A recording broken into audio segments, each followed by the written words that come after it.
we know how intense it is financially to work through CIRS, and that's a big enough deal. But every day we talk about how people feel lazy and crazy. And the number one thing I want to do with people who've been hit with CIRS is to make sure that they know this is a biochemistry disease, this is physiology. And I will literally say over and over again to our patient population, there's nothing wrong with your personality, there's nothing wrong with your spirit. You're 100% intact, you're 100% lovable just being born into this world. What you have is biochemistry issues. What you have is physiological issues. And it's called chronic inflammatory response syndrome. And we can say that with such confidence because this has a very strict reproducible criteria for diagnosis. There should be no gray area when getting to CIRS, secondary to water damage building, or CIRS secondary to Lyme for that matter, because I know we have the Colorado Lyme and Mold Support Group. And it can also be confusing where someone has both Lyme and mold. That's a lot more rare than people think. But when you are feeling awful and have nothing to explain it, in the natural world, in the holistic practitioner world, we just say, oh, you must be Lyme, or oh, you must be mold. There's a better way, and that's what we're going to talk about tonight. We're going to talk about how people can go around bouncing from doctor to doctor and not get figured out that there's a strict biochemical reason for things like depression, a strict biochemical reason for things like obsessive compulsive, anxiety, so on and so forth. And I'm not mold happy. There are many other reasons in biochemistry, things like cryptopyrroles, things like autoimmune attack on glutamic acid decarboxylase, where you don't make enough GABA in your brain. These can also cause anxiety, right? So we've had people who have resolved schizophrenia getting off gluten. Carl Pfeiffer in the 1960s, 70s, and 80s would have 20% of his schizophrenic population resolve, cure off gluten. And in his book, Nutrition and Mental Illness, the chapter on the dangers of our daily bread talks all about what happened when they first discovered wheat as a cause of neuroinflammation and subsequent schizophrenic thought. I literally eat this slice of bread and the dog is giving me stock tips, right? That's how wild life can get. Ralph Hodgson is quoted in his book, there's a worm in the wheat and stupidity street, right? And this is back in the early 1900s already. Certain genetics, certain human leukocyte antigen immune response genetics don't do well with wheat and gluten. Does that mean nobody can eat bread? Absolutely not. Tons of people eat bread and it doesn't affect their mood. So the critical thing we want to make sure happens out there in healthcare is that chronic inflammatory response building, illness secondary to water damage building, or what we call metaphorically mold, is actually on the doctor's mind, the differential diagnosis of this is why this person might be depressed. This is why the person might have a chronic cough. This is why this person might have postnasal drip. You know, mold is thought more of asthma allergy, right? We think about it as this person's got a lung issue. I will tell you, after 7 years in, thumping the pavement every day on CIRS, hanging out with the smartest people in the industry, that this is more about brain fog, chronic fatigue, mood disorders, energy, rheumatic pains, exercise intolerance than it ever is allergy and asthma. You know, we do see sometimes it's a drive of pulmonary issues, but that's not what we're seeing. You know, that's not what we're seeing. So today I wanted to set the record straight and really talk about, can we get mood disorders, the differential diagnosis of CIRS? Can we get doctors trained? I didn't learn this at Bastyr, right? We were familiarized with mold, but no one told me how to look for it, how to screen for it, how to put it on my differential. Can we get it into conventional medical universities? Can we get it into naturopathic institutions to have on the doctor's mind, this is curious. And we're going to show you how you do that today. We're going to show you how you could screen a nephew and ask him 37 questions and know whether mold goes up on this might be it. And again, when I say mold is a metaphor, mold is not a metaphor. It's just water damage building microbial growth, because it is molds, actinomyces, the mold bacterial hybrid, and bacteria that we're learning all can set off these HLA or these inflammatory response genes. So again, I think Dr. Shoemaker should have titled his book Surviving Water Damaged Buildings, but it's not as catchy, right? It's not as good on the bookshelf, right? Because again, it's the microbial soup from the water damage that's getting people sick. So our clinic's at drdorninger.com. I have my old nutritionist and dear friend Erin, who I got to drive down with today. We haven't got to hang out forever, so thanks for doing that. And then this is our esteemed nurse practitioner, Genevieve, who cut time out of her night tonight. She had other plans, but this is my right-hand practice partner in helping deal with CIRS every day. And I have to tell you, Genevieve's been with us for over 3 years now. And thank you, because it was getting so lonely to deal with CIRS patients all day. You need like a buddy to go cry with, right? You need a buddy to go like, give me a punch in the gut and wake me up so I can see people who are so wiped out, pissed off, broke, and upset this afternoon, right? So it's good to have, you know, Batman and Robin teams, and I think my whole staff are a bunch of superheroes, because people come in really, really not right in the brain. They have a hard time articulating. They can get agitated. Even when a CIRS victim is decent, they evidence decency in their behavior toward my staff. They're my spiritual teachers. Like, I'm like, good on you. I know how lousy you feel, yet you're still trying to be polite and decent and functional in this world. So thank you for that, right?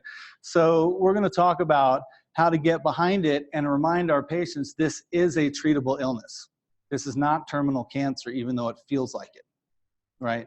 So you have to get to the strict criteria in the diagnosis, and then you got to get through the very pain in the retreatment plan to get on the other side, right? And then maybe you have 3 years, maybe you have 3 months, maybe you have 10 years of good quality life again. And if you, like Chutes and Ladders, get your ass kicked again by a water damaged building, you know why you're sick, which is also a blessing, rather than, what's wrong with me? Am I crazy? Am I lazy?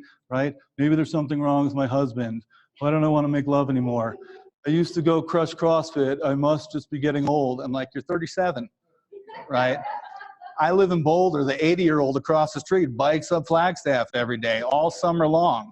I'm in there doing a backyard project, and there comes Jack. Hey, Jack. Right? And he just biked up Flagstaff. So we know that it's about the exercise intolerance. We know it's about the lack of dopamine, serotonin, GABA, acetylcholine, phenylethylamine in the brain. You have a pan across the board neurotransmitter crash, and we're going to show you how we understand for sure it's mold. Now I'm going to tell you it can be mold and more, right? It can be CIRS and more all day long. One of the most craziest cases we had was a airline pilot who had CIRS, had a big dishwasher crash, dishwasher empty throughout, did 40K in mitigation remodel, fixed everything. His CIRS markers came down, and he still felt god awful. What did we miss? Severe case of sleep apnea. Okay? One of the end games of mold is capillary hypoperfusion. We'll put a finger clip on you and you'll have an oxygen of 98%, and everyone says you're normal. But when that artery turns into a paper-thin capillary, that's where it has to diffuse oxygen into the cell so you can make 38 units of ATP instead of 8 units of ATP. And I have a couple patients in the crowd. You guys know I talked to you about 2 people start at Target getting hired for the exact same job. One makes $8 an hour, the other makes $38 an hour. Who's going to pay down their $20,000 in credit card debt first, right? The $8 an hour person's never going to get out alive. They're going to be in Section 8 housing and food stamps and living in parents' basements for the rest of their lives and so on and so forth.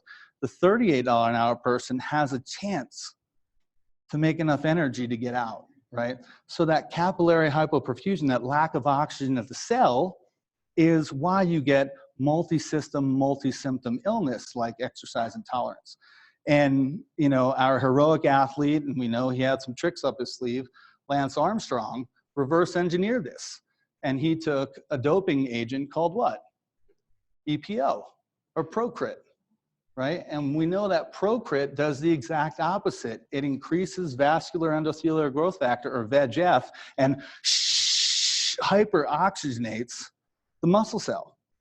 So he was an anabolic doping. WADA, the World Anti-Doping Agency, is looking for dianabol, and they're looking for testosterone, right? He was oxygen doping. right? He was oxygen doping. And when you do that, it takes a lot longer as you're climbing up that bike hill to reach lactic threshold.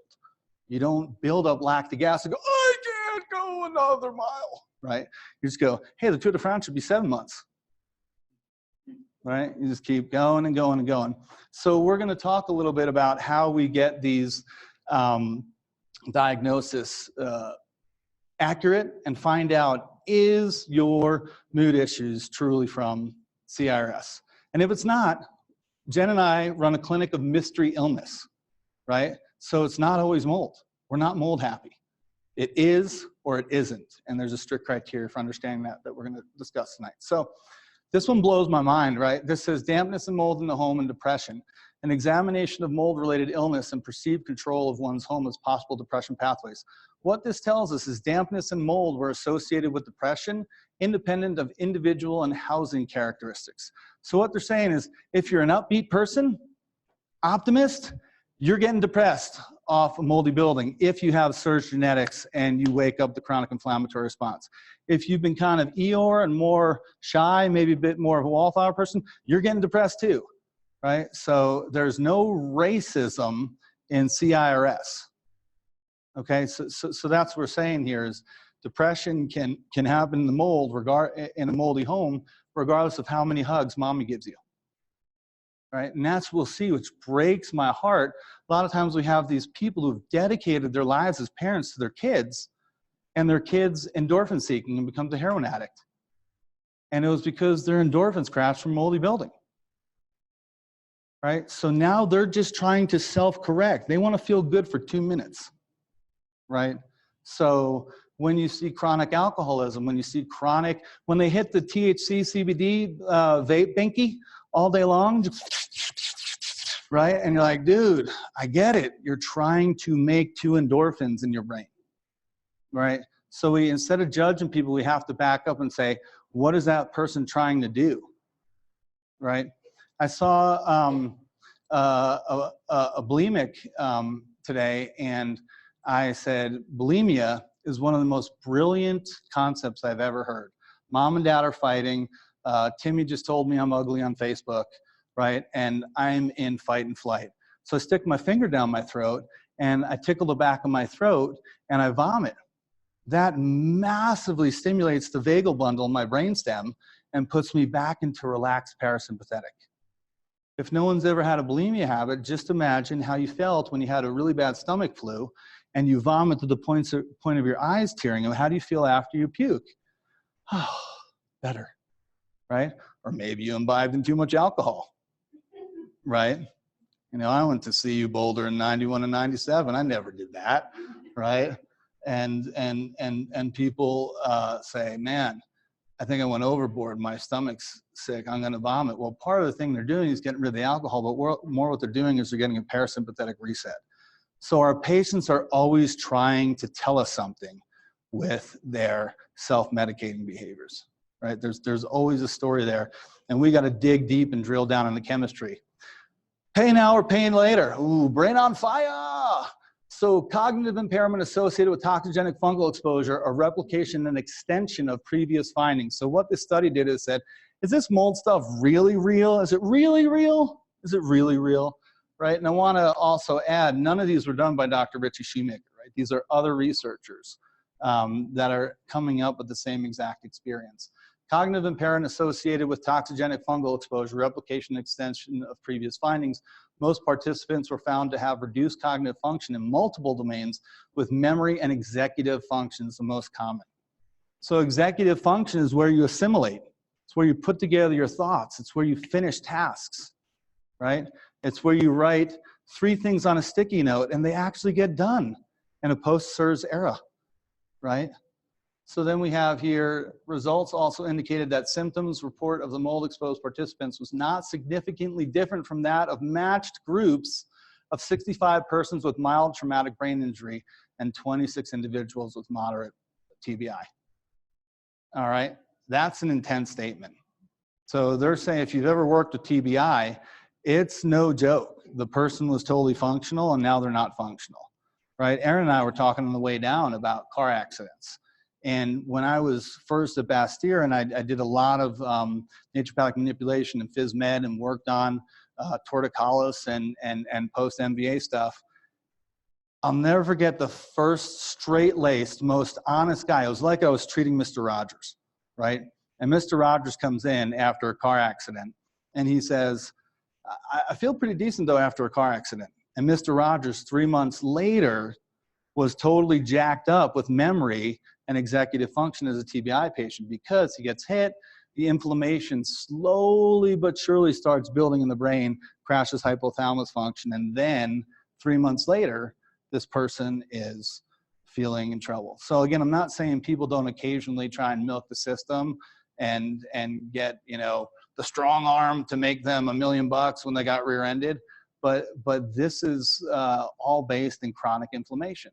The blunt force trauma and the toxigenic fungi can have the exact same experience. This study adds to a growing body of literature, and I put this one up just so people, if they're kind of research rats, you can just see all these other scientists studying mold and mood relating to exposure to mycotoxins and cognitive function.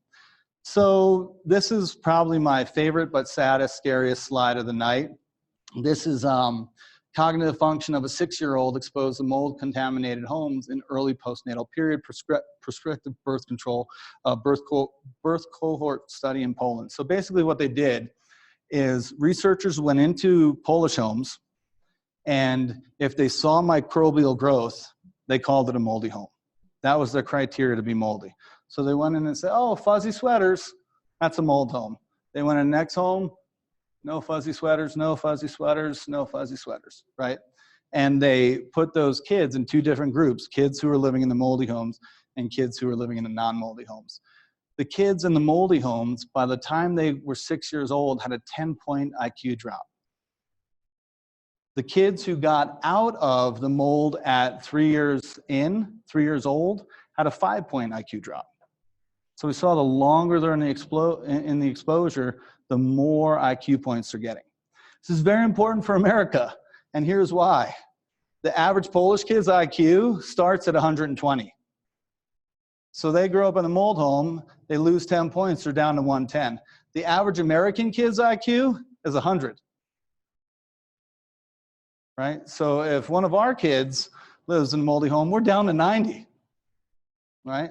What if that was a kid who's going to cure cancer? Right? We gotta make our homes safe. We gotta make our schools safe. We gotta make our workplaces safe. So, which building looks more concerning to you?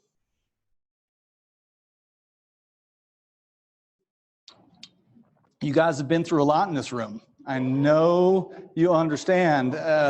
Should we pass out the vape binky? Just get everyone's nerves down. Did you bring the tequila? Right?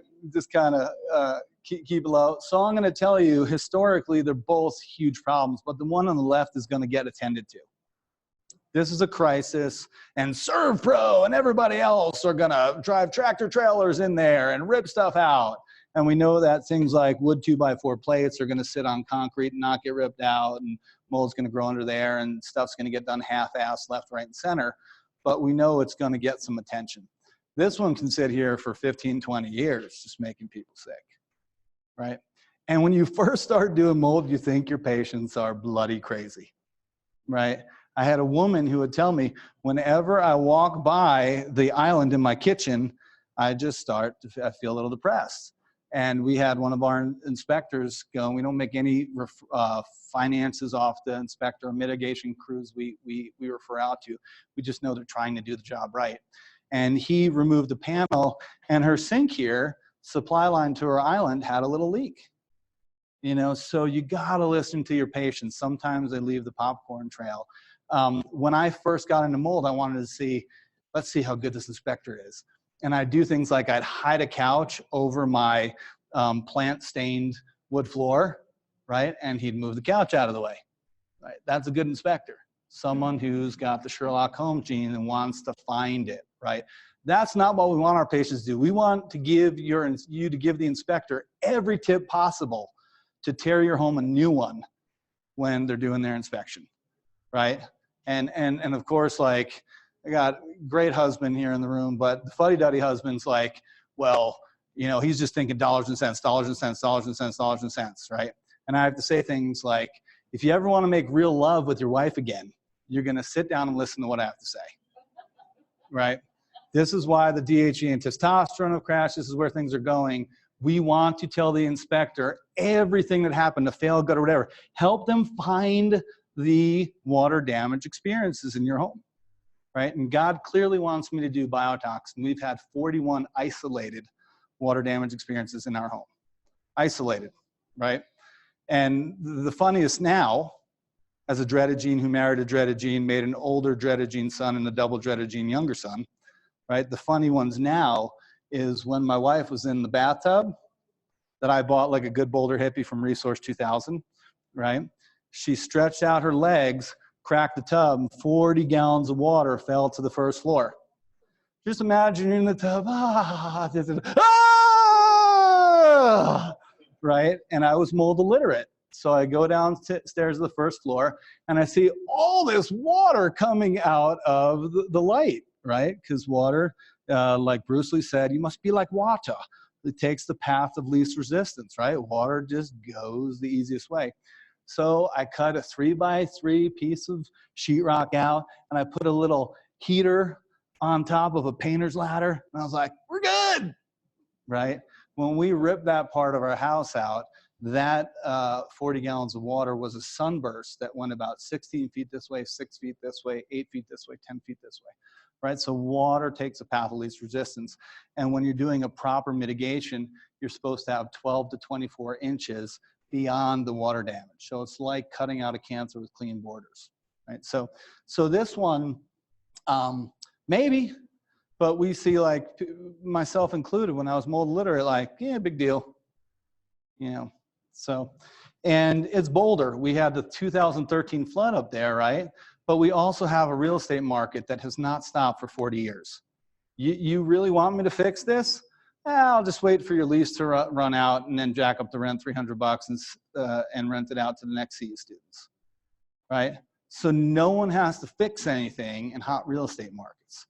And America doesn't have a Democrat or a Republican problem. It has an integrity problem, right? My father's native Austrian. Yeah, Erik, do it right the first time. Do it right the first time. You go over and see construction practices in Austria and your heart sinks when you see someone slap up tracks of buildings here, right?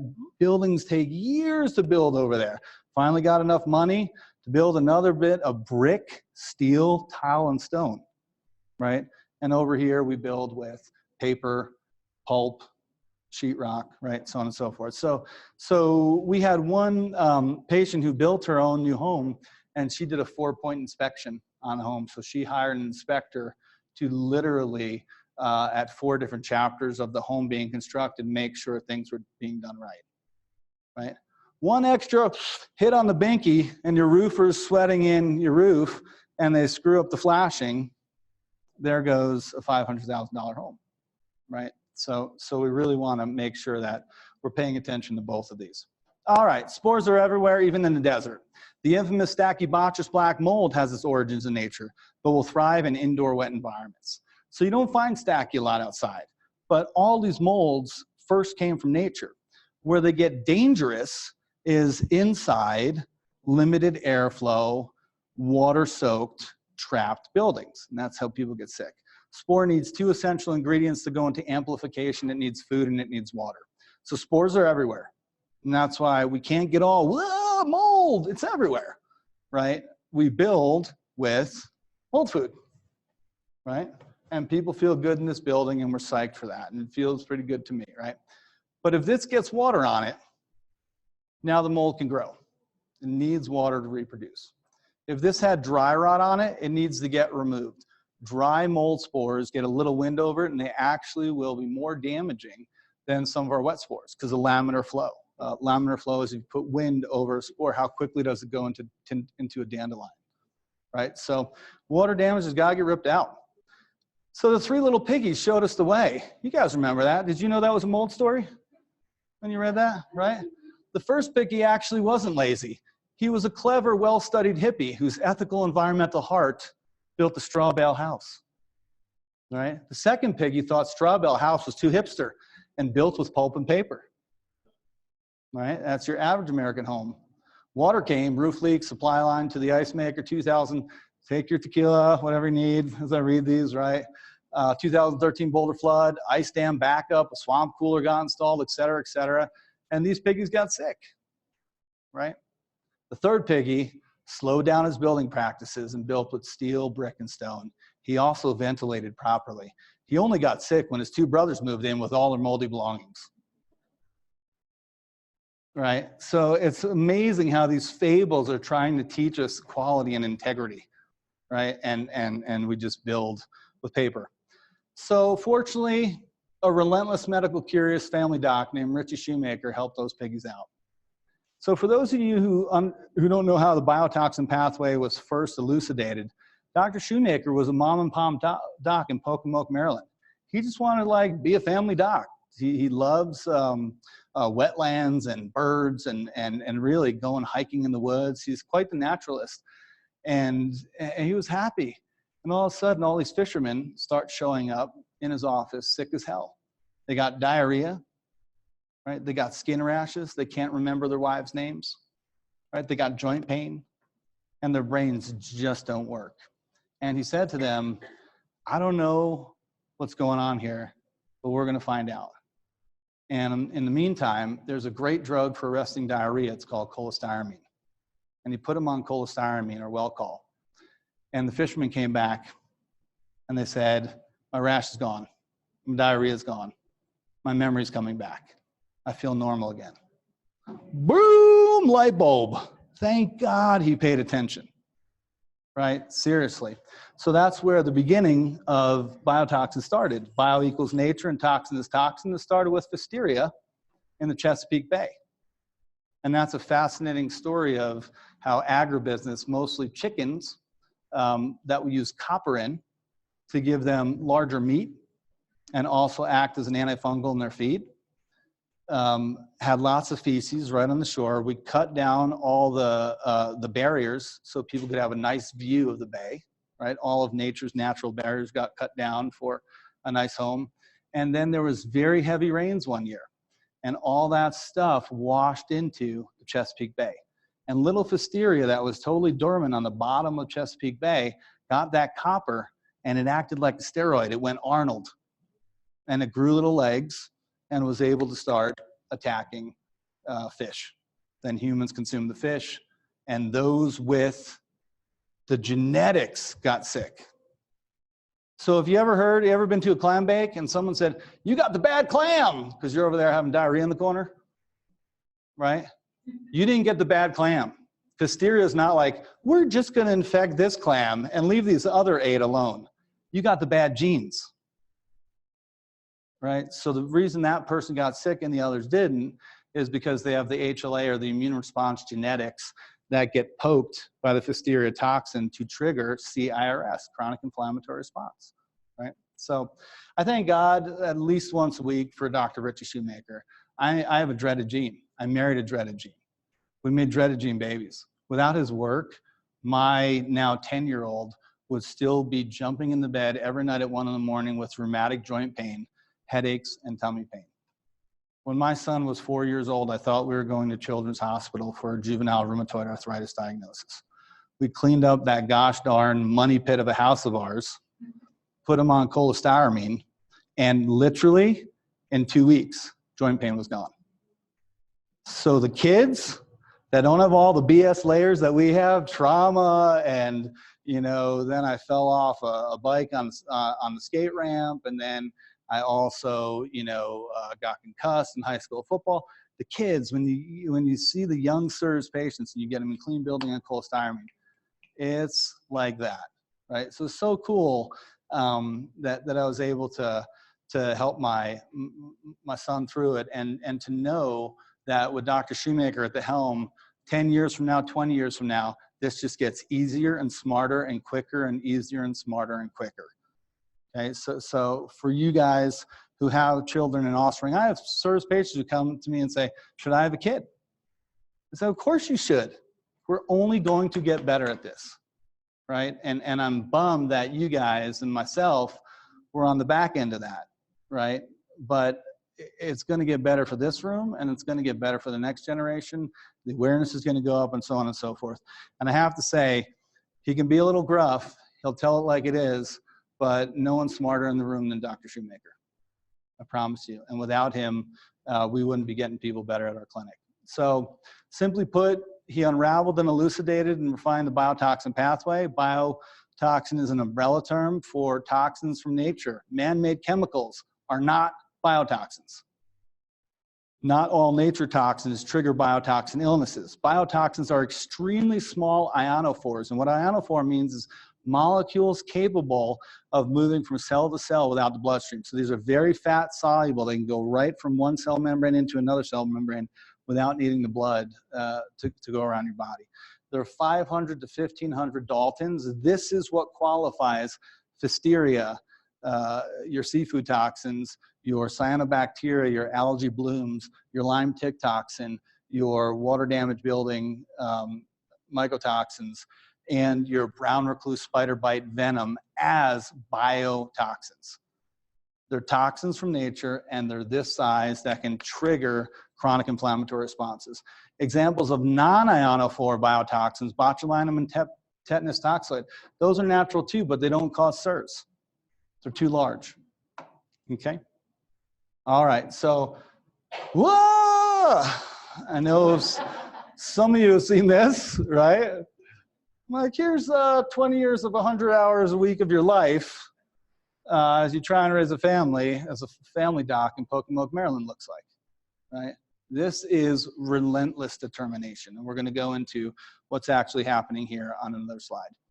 This is what the molds look like, Stachybotrys, Aspergillus, penicillioides. For those of you who've been doing Hertzmees and Ermies, you know these guys. According to Dr. Shoemaker, over 75% of CIRS cases he sees are due to mold exposure in wet water damaged buildings. He's up to 10,000 patients, right? So 7,500 were mold. In our clinic in landlocked Colorado, we hover at about 90%. So he's in Maryland. He's going to see more Lyme tick toxin. He's definitely going to see more Pfiesteria. He's also going to see more Ciguatera, the seafood toxins. What we're going to see a little bit more of is the epicenter of brown recluse is Oklahoma, and we do have brown recluse in Colorado. We actually have an interesting story about a patient who I asked to not mitigate his home. Mitigated his home, popped Aspergillus penicillioides, got super sick off that, and proceeded to get bit by a brown recluse spider bite while mitigating his home with a dreaded gene. Right? You can't make this stuff up. You cannot make this stuff up. So sends me a picture of his big necrotic. I didn't want to say it. I didn't want to say it. Hippo! Hippo! But, no, I'm teasing. No, you're allowed to say whatever you want. Anyway, gets another bite. So again, there are certain regions like Oklahoma where when you're ripping stuff out, not only might you get exposed to mold, but you might also get a necrotizing spider bite along with it. And you're praying that that patient is on their cholestyramine, because at least it's the spider venom biotoxin in, spider venom biotoxin out, spider venom biotoxin in, spider venom biotoxin out. All right. So apicomplexins, Babesia, Sacocystis, Myriad, spirochetes, we know the Borrelia burgdorferi, and likely, and I love this, likely Borrelia lownestari. And what we mean by that is Dr. Shoemaker doesn't have enough data to prove it's a true biotoxin, right? So we don't call it until it is, right? And that's called validation. That's called peer-reviewed publications. That's called, please don't do flaky treatment of mold because you're wasting my patients' time and money, right? And that's why it sucks. A lot of the patients I see, they're $70,000 in and haven't gotten a lick better. Or they're on an anti-inflammatory like glutathione, turmeric, a little bit of CBD, and it dampens their inflammation, but they didn't get diagnosed yet. And then when I get asked for $2,000 worth of labs, we don't have any money. I have to grovel for $2,000 when 70 grand was spent on failed methods. And it pisses me off because people are worth it and they don't feel good, and we know why. And we can't waste money not getting the diagnosis, right? So that's where our day gets very serious, right? So we like to say, we don't know yet sometimes. We're in the process of validating that.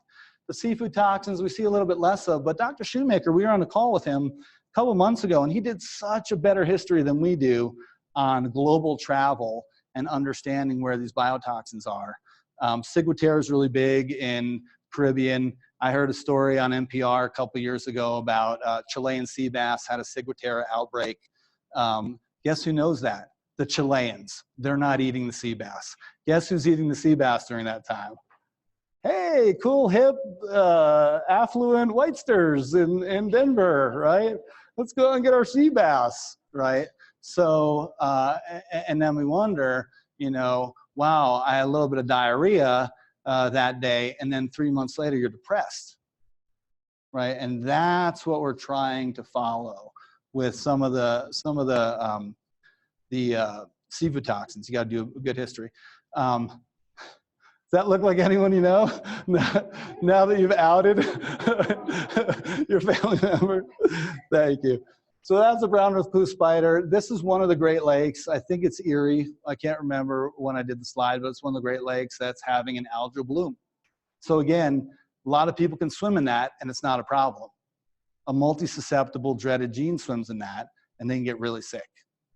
So doctors might not know this, but the EPA does. You can look at Lake Havasu and look at microcystis levels and algae bloom in Lake Havasu, right? You can just go on their website. This is all very real. It's just not practiced in primary care.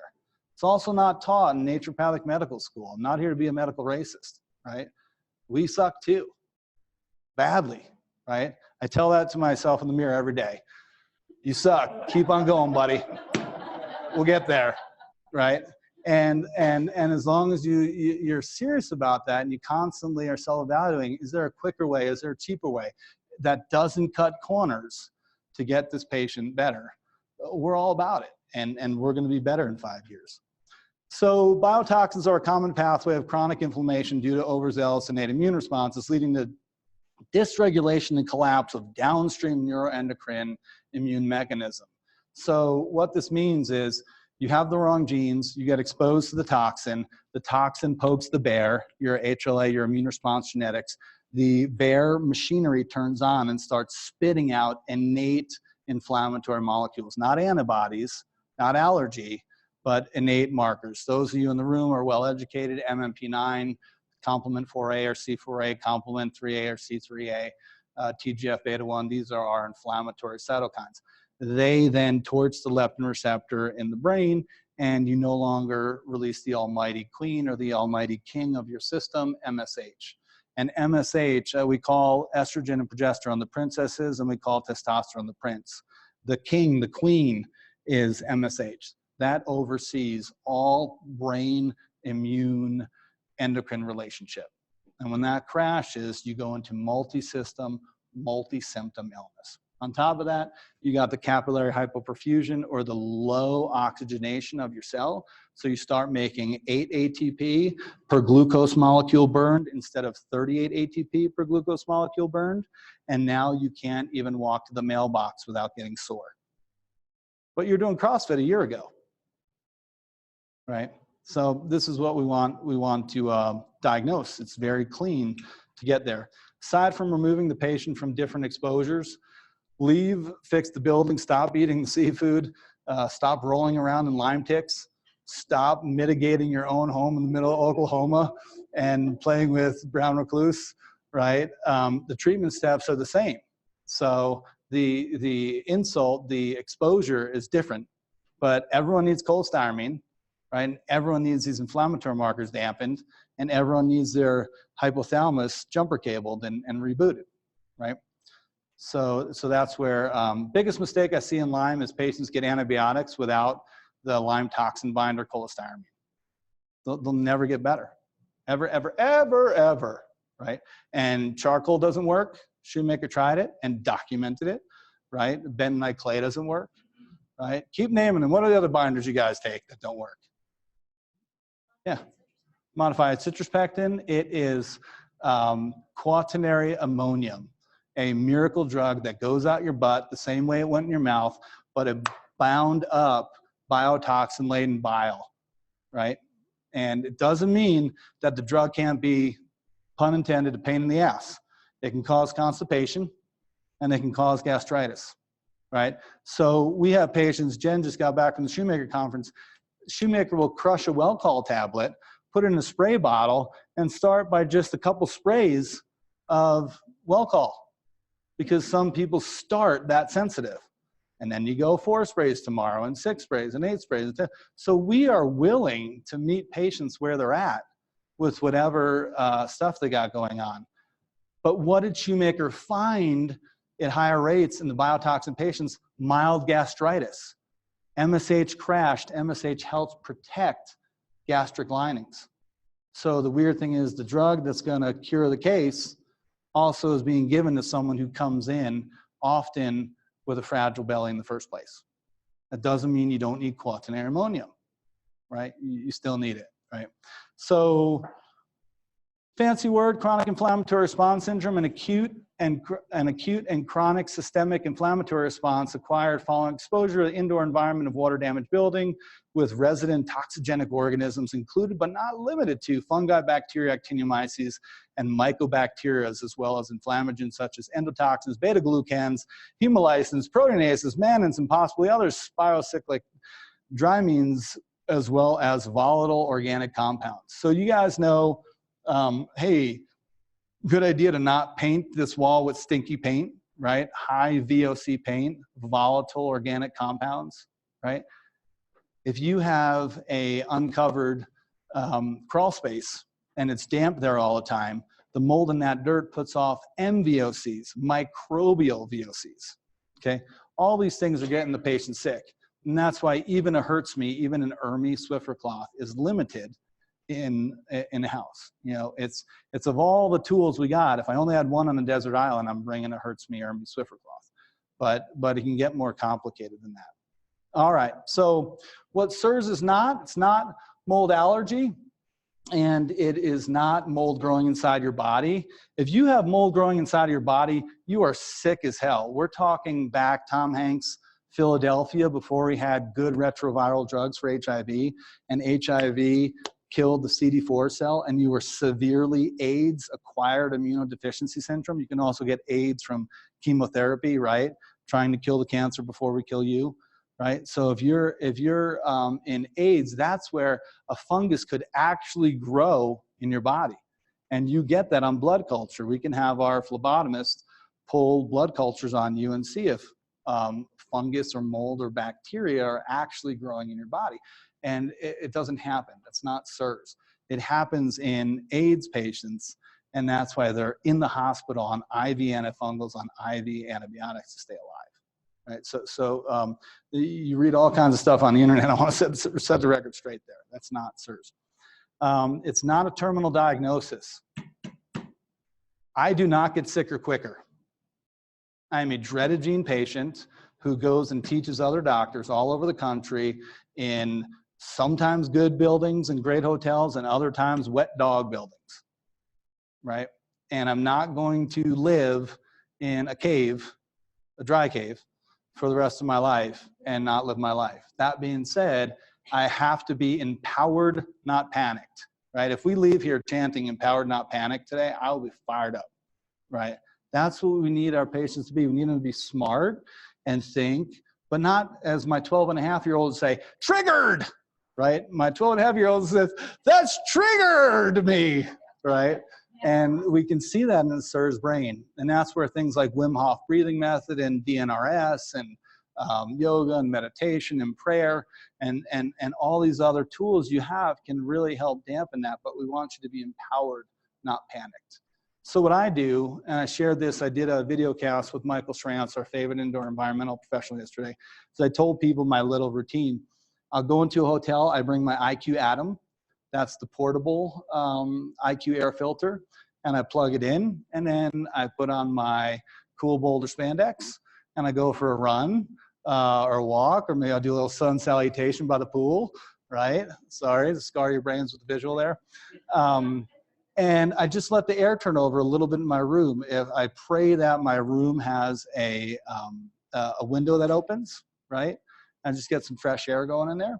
And then when I'm at the podium there and I don't know the building, I actually bring my IQ Atom and I have it just blowing air upwards. I take Welchol or cholestyramine 3 days before my trip, the entire time during my trip, and at least 3 days after my trip. So biotoxin in, biotoxin out, biotoxin in, biotoxin out. And I'm trying to just keep that threshold of when my HLA gets triggered low. If at 3 days I just don't feel good, I take my cholestyramine Welchol post-treatment. Remember, I finished CIRS treatment, right? I'm not a victim, right? I'm empowered, not panicked, and I could go back down the chutes and ladders rung. I'll go until 14 days. If 14 days I still don't feel myself, I pull blood. Because I wanted the data points to say, where are we at? What's going on? Do I need to talk to Jen about VIP? You know, that kind of stuff. So it's not a terminal diagnosis, but it sucks. And it's a grind to get through. And the biggest problem is getting clean buildings. And that's where cash is king.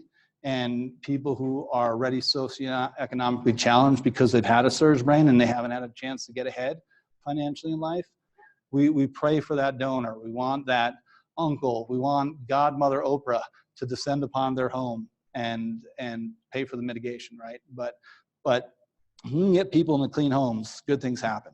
So this is what you could do to check to just see if you or a friend is highly likely CIRS. This is what I want every primary care office in the country to do. It's called clustered symptoms. There's 13 clusters. And if you say yes to one of the clusters, that's a positive. Okay? So if you said you have weakness, but you're not having a problem with new knowledge assimilation or aching or headache or light sensitivity, that's still a positive. For adults, we're looking for 8 or more of the 13 to be positive. And that has a high sensitivity, but not specificity for CIRS. This is not diagnostic. It just should give your doctor a swift kick in the rear and say, now run the labs for CIRS. Okay? For children, it's 6 of 13 or more. And I'm going to talk about, thank you, Dr. Scott McMahon, our dear CIRS pediatrician down in Roswell, New Mexico, who did the work to show you can do this clustered symptoms on kids and 6 or more. As a pediatrician of over 30 years, he'll tell you, if a kid has headache, if a kid has fatigue and tummy ache, they're almost always CIRS. Right? But he wants to see 6 of these 13. Right? And that dude's been doing it for a long time. You practice anything for over 20 years, and you're going to know something. So when he went to Shoemaker and plugged in CIRS, he could very quickly use his prior decades of pediatrics and figure out the kids. That's who I took my kids to when we first found out they were CIRS.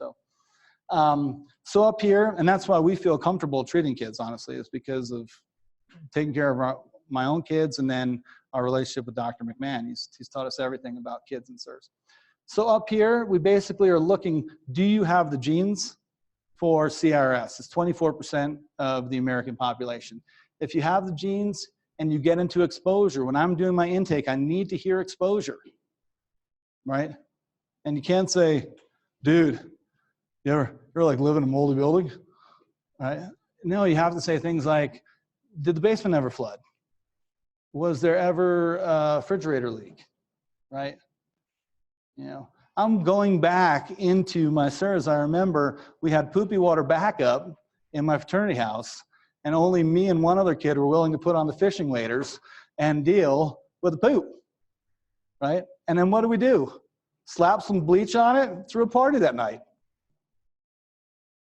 right?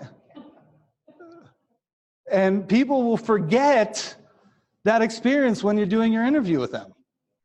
Like, no, I've never been in any mold, never been in any water damage. And then like an hour later, you kind of cross-examine and you're like, you shoveled poopy water out of your fraternity basement,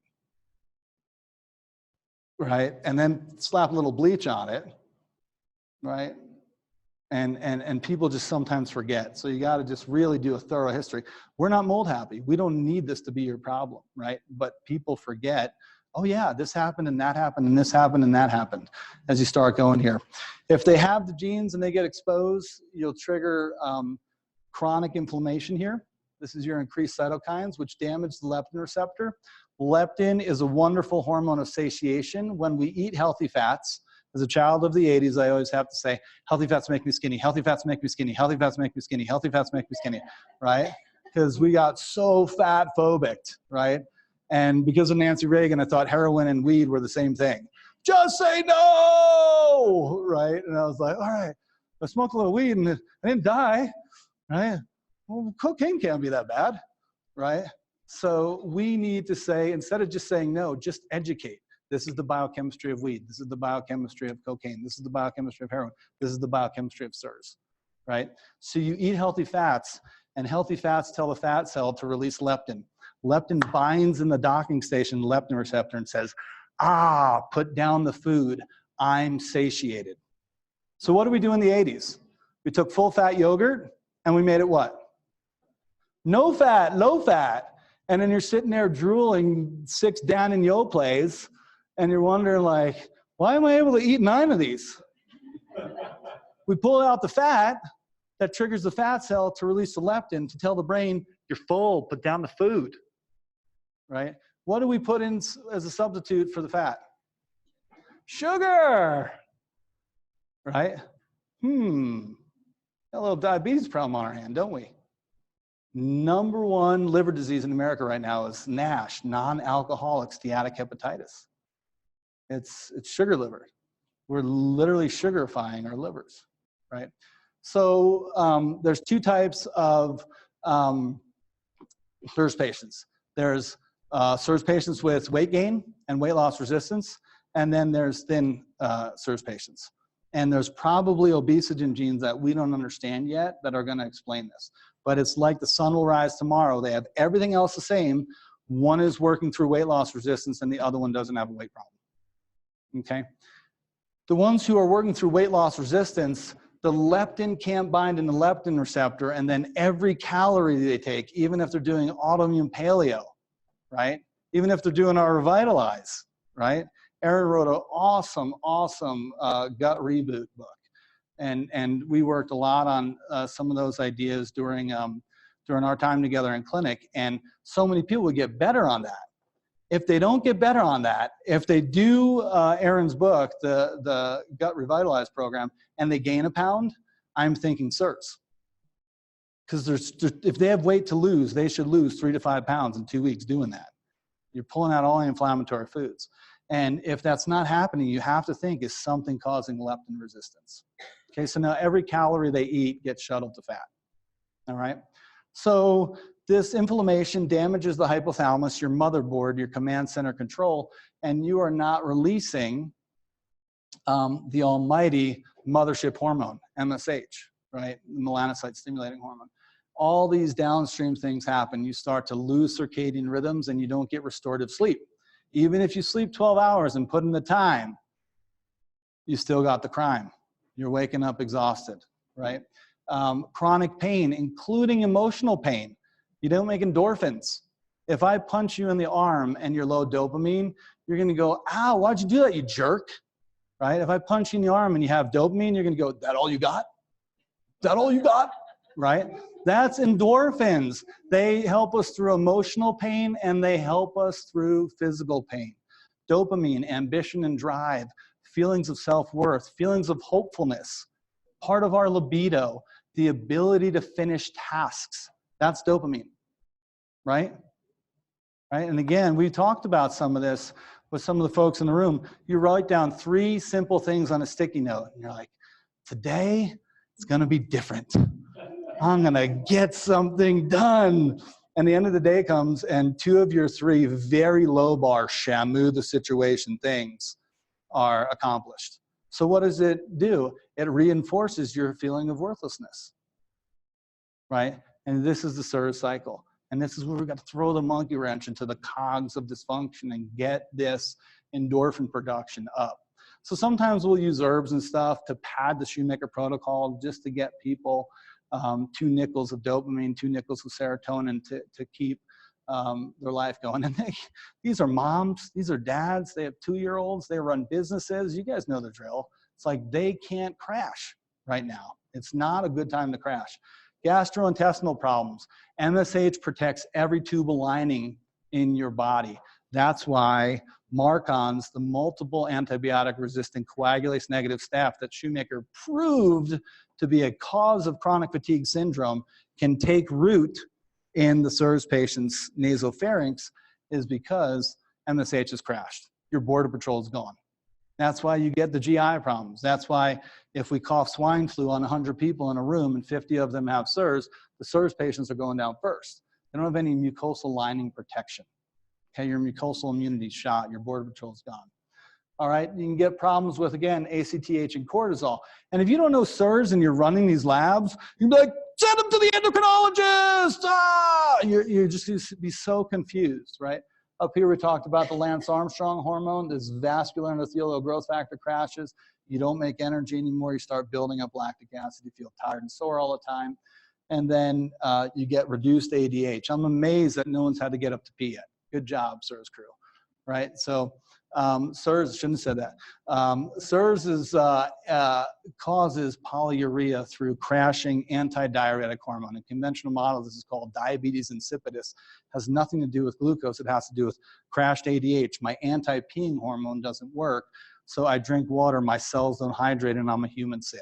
Normal is to drink 2 liters of water and pee 4 to 6 times a day. Our CIRS patients come in 10 times, 12 times.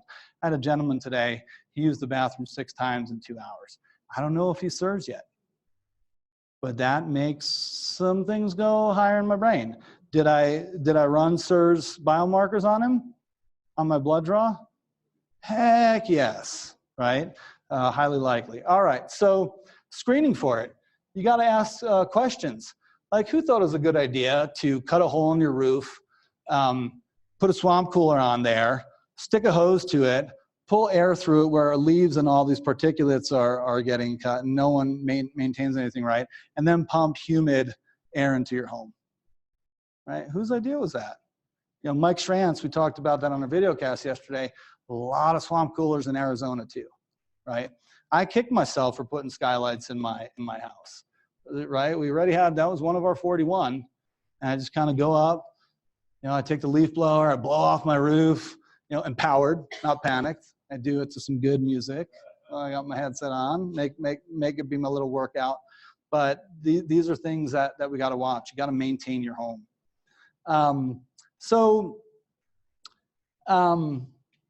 Let's go to screening. So this is the visual contrast sensitivity.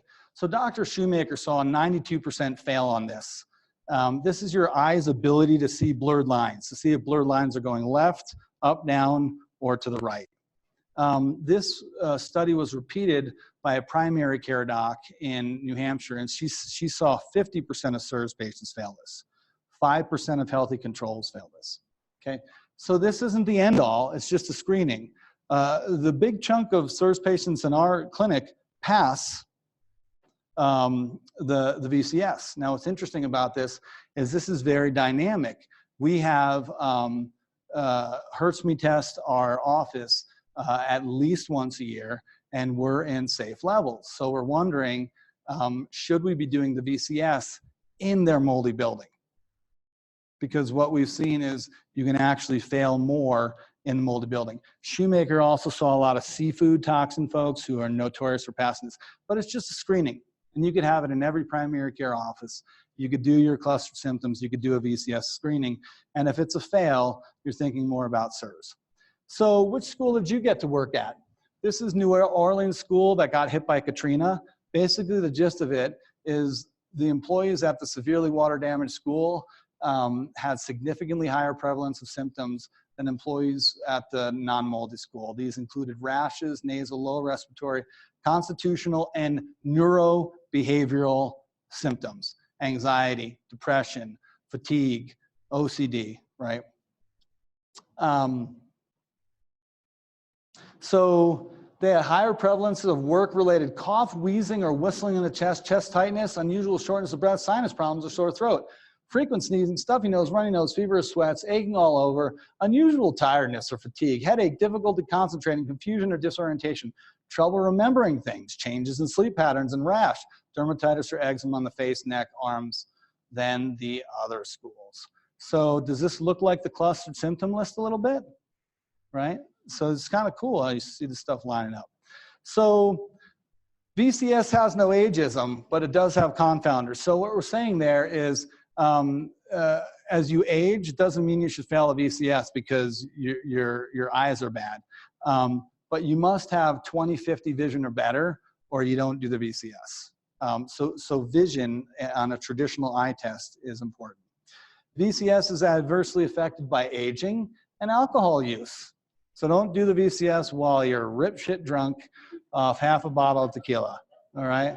So if we smell vodka on a patient at 11 a.m., we say, we'll get that VCS next time, right? So why don't we do a 6 a.m. appointment? Are you drinking at 6? No, great.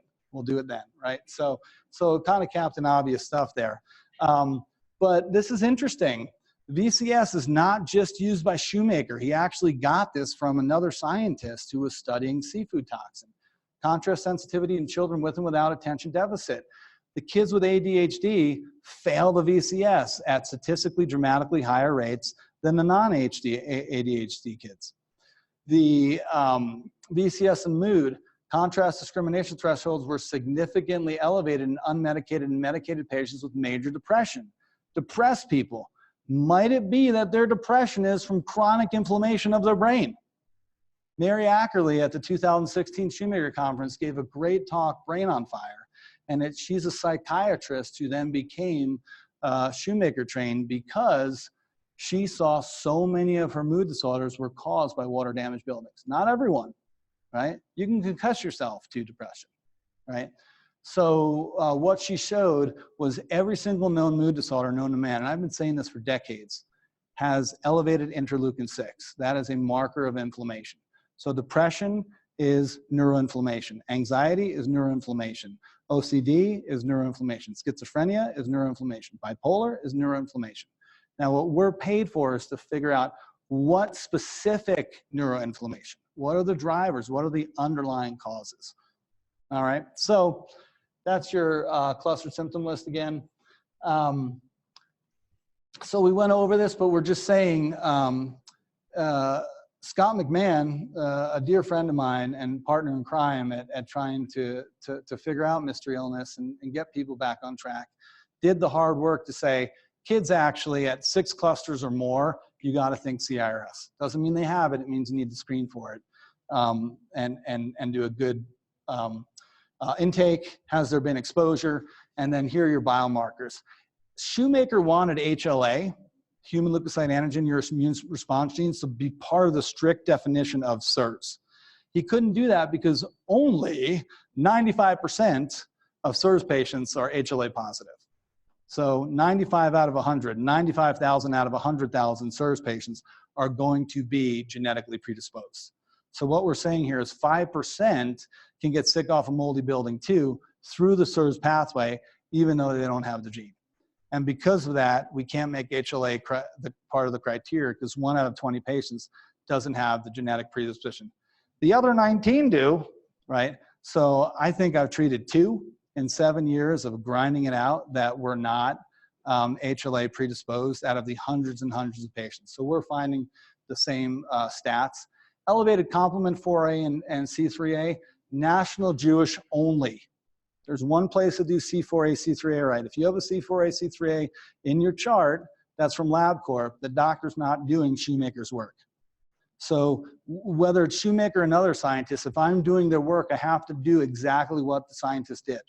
The difference between LabCorp is they put Futhon in there, which is a preservative that dumbs down the elevation of C4A, C3A. Okay? So if you're gonna practice someone's peer-reviewed, reproducible work, you have to do it just like the scientist did, right? There's no cutting corners. So we're lucky. National Jewish is in Denver. My staff does hundreds and hundreds and hundreds of hours a year behind the scenes to keep us doing the protocol. Now we have Boulder Community Hospital that picks up C4A from our house after our phlebotomist has hard frozen it to take it to National Jewish. Every year, we got to make some new crap up to still be able to get the labs I need to do it the way the scientists did it, right? That's why not everyone is doing CIRS. It's a pain in the ass to run a CIRS practice. It's really hard to get the diagnosis right.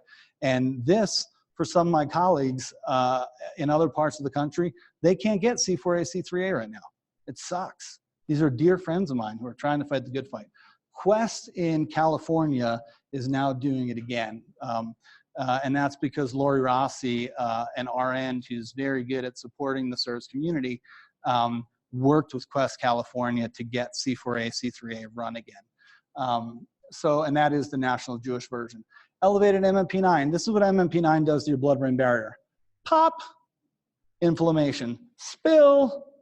That's weird. I live a pretty charmed, blessed life. Why do I want to drive my car into a telephone pole? That's MMP9, right? And then the storytelling starts, right? Oh, if only I had $1 million, life would be livable, right? It's so many of us in this room probably have a lot of blessings in our life. But when MMP9 is high, you don't feel it. You don't see it. My MMP9 before treatment was over 1,000, and I'm one of 20 patients in our clinic that went well over 1,000 on hundreds and hundreds of MMP9. When that happens, all you feel is depression and brain fog, right? When I was at my worst with CIRS, I had to pray my children's name while I was behind the wheel of a car so that I didn't take my life. And I don't know to this day if I ever would have done it, but there was this devilish thought in my brain, and it was chemistry, right? I have an awesome wife, I have awesome kids, I have an aging dad who's doing pretty well and would do anything for us, right? I get a privileged job. I make enough money to do a college fund and pay my mortgage, right? I get to shop at Whole Foods, right? It's not bad. It's not situational. When MMP9 goes high, it's chemistry. You're not going to feel Mr. Rogers, right? You're going to feel down. Same thing with complement for some pathways. As we've been doing more and more CIRS, each patient has their marker. My marker is MMP9. Some people are C4A through the roof. They just go crazy. Some people are TGF-beta, and they also have autoimmunity with CIRS. Elevated ACLA, anticardiolipin antibodies, is an autoimmune attack on your blood. There's one other doc outside of a CIRS doc who's going to know ACLA, and that's the OBGYN. ACLA antibodies threaten miscarriage. So the OBGYN, if they see a woman who's come in 3-4 miscarriages in, they're running ACLA. What they don't know is to tie it to water damage buildings.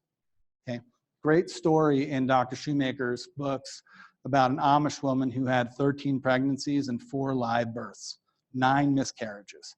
She was misdiagnosed as Lyme. She was in Pennsylvania Lyme country. She had mold illness. So it was the water damage building that was driving the ACLA to attack the fetus and abort her children, right? Just imagine that as a mom. 13 pregnancies and 9 times you go through spontaneous miscarriage. It's just awful. They didn't know. They saw Dr. Shoemaker, and ACLA normalizes on most of our patients post-treatment. Just goes away on lab. This just normalizes. My son, my older son, to this day is the highest ACLA we've had.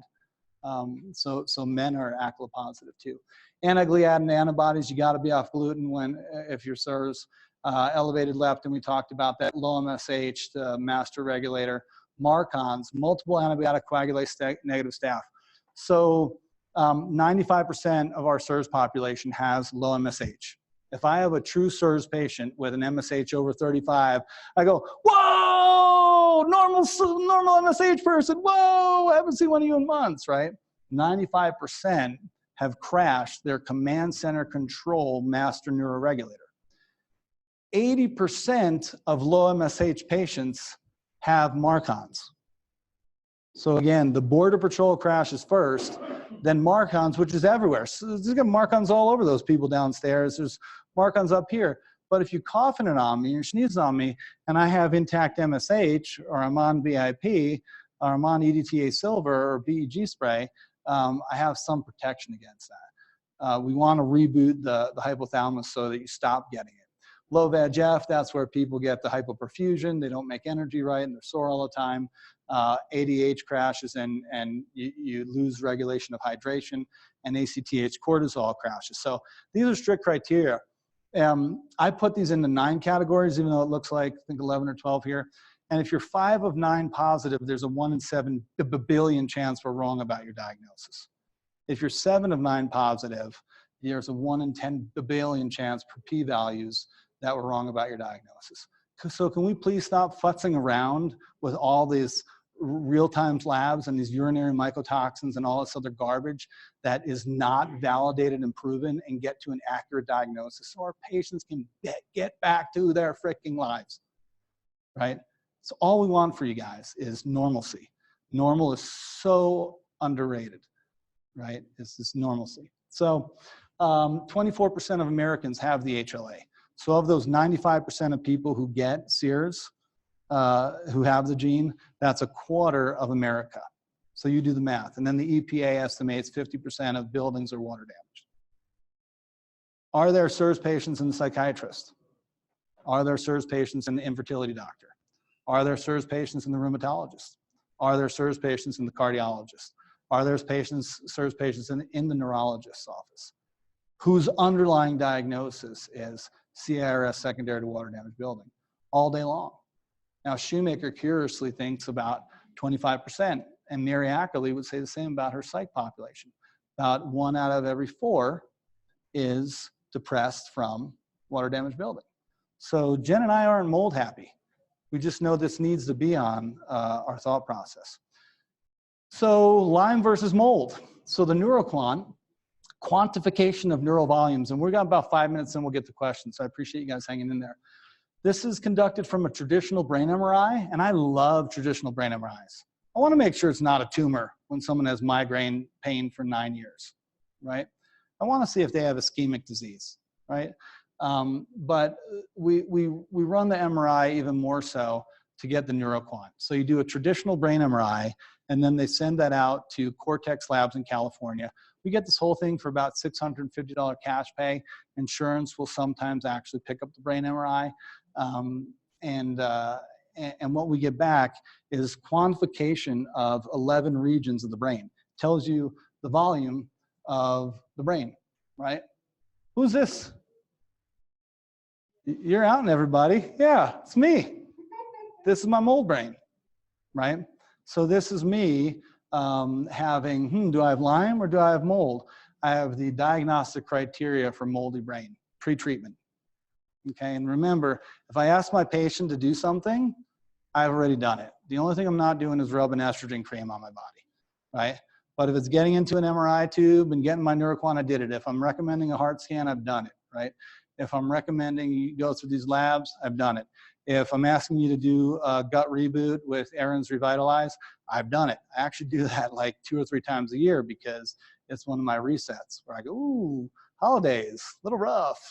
Not feeling myself, time to hit the reset button. Food is real, right? So what the NeuroQuant does is diagnostic, prognostic, and treatment. What we mean by diagnostic is there's changes in the brain that only happen with Lyme. There's changes in the brain volumes that only happen with mold. Diagnostic, right? Prognostic, it tells us on the size of your caudate nucleus just how far along you are in treatment and how long we expect you need VIP, for example, to bring your brain back. Treatment follow-up, these correct through the Shoemaker protocol.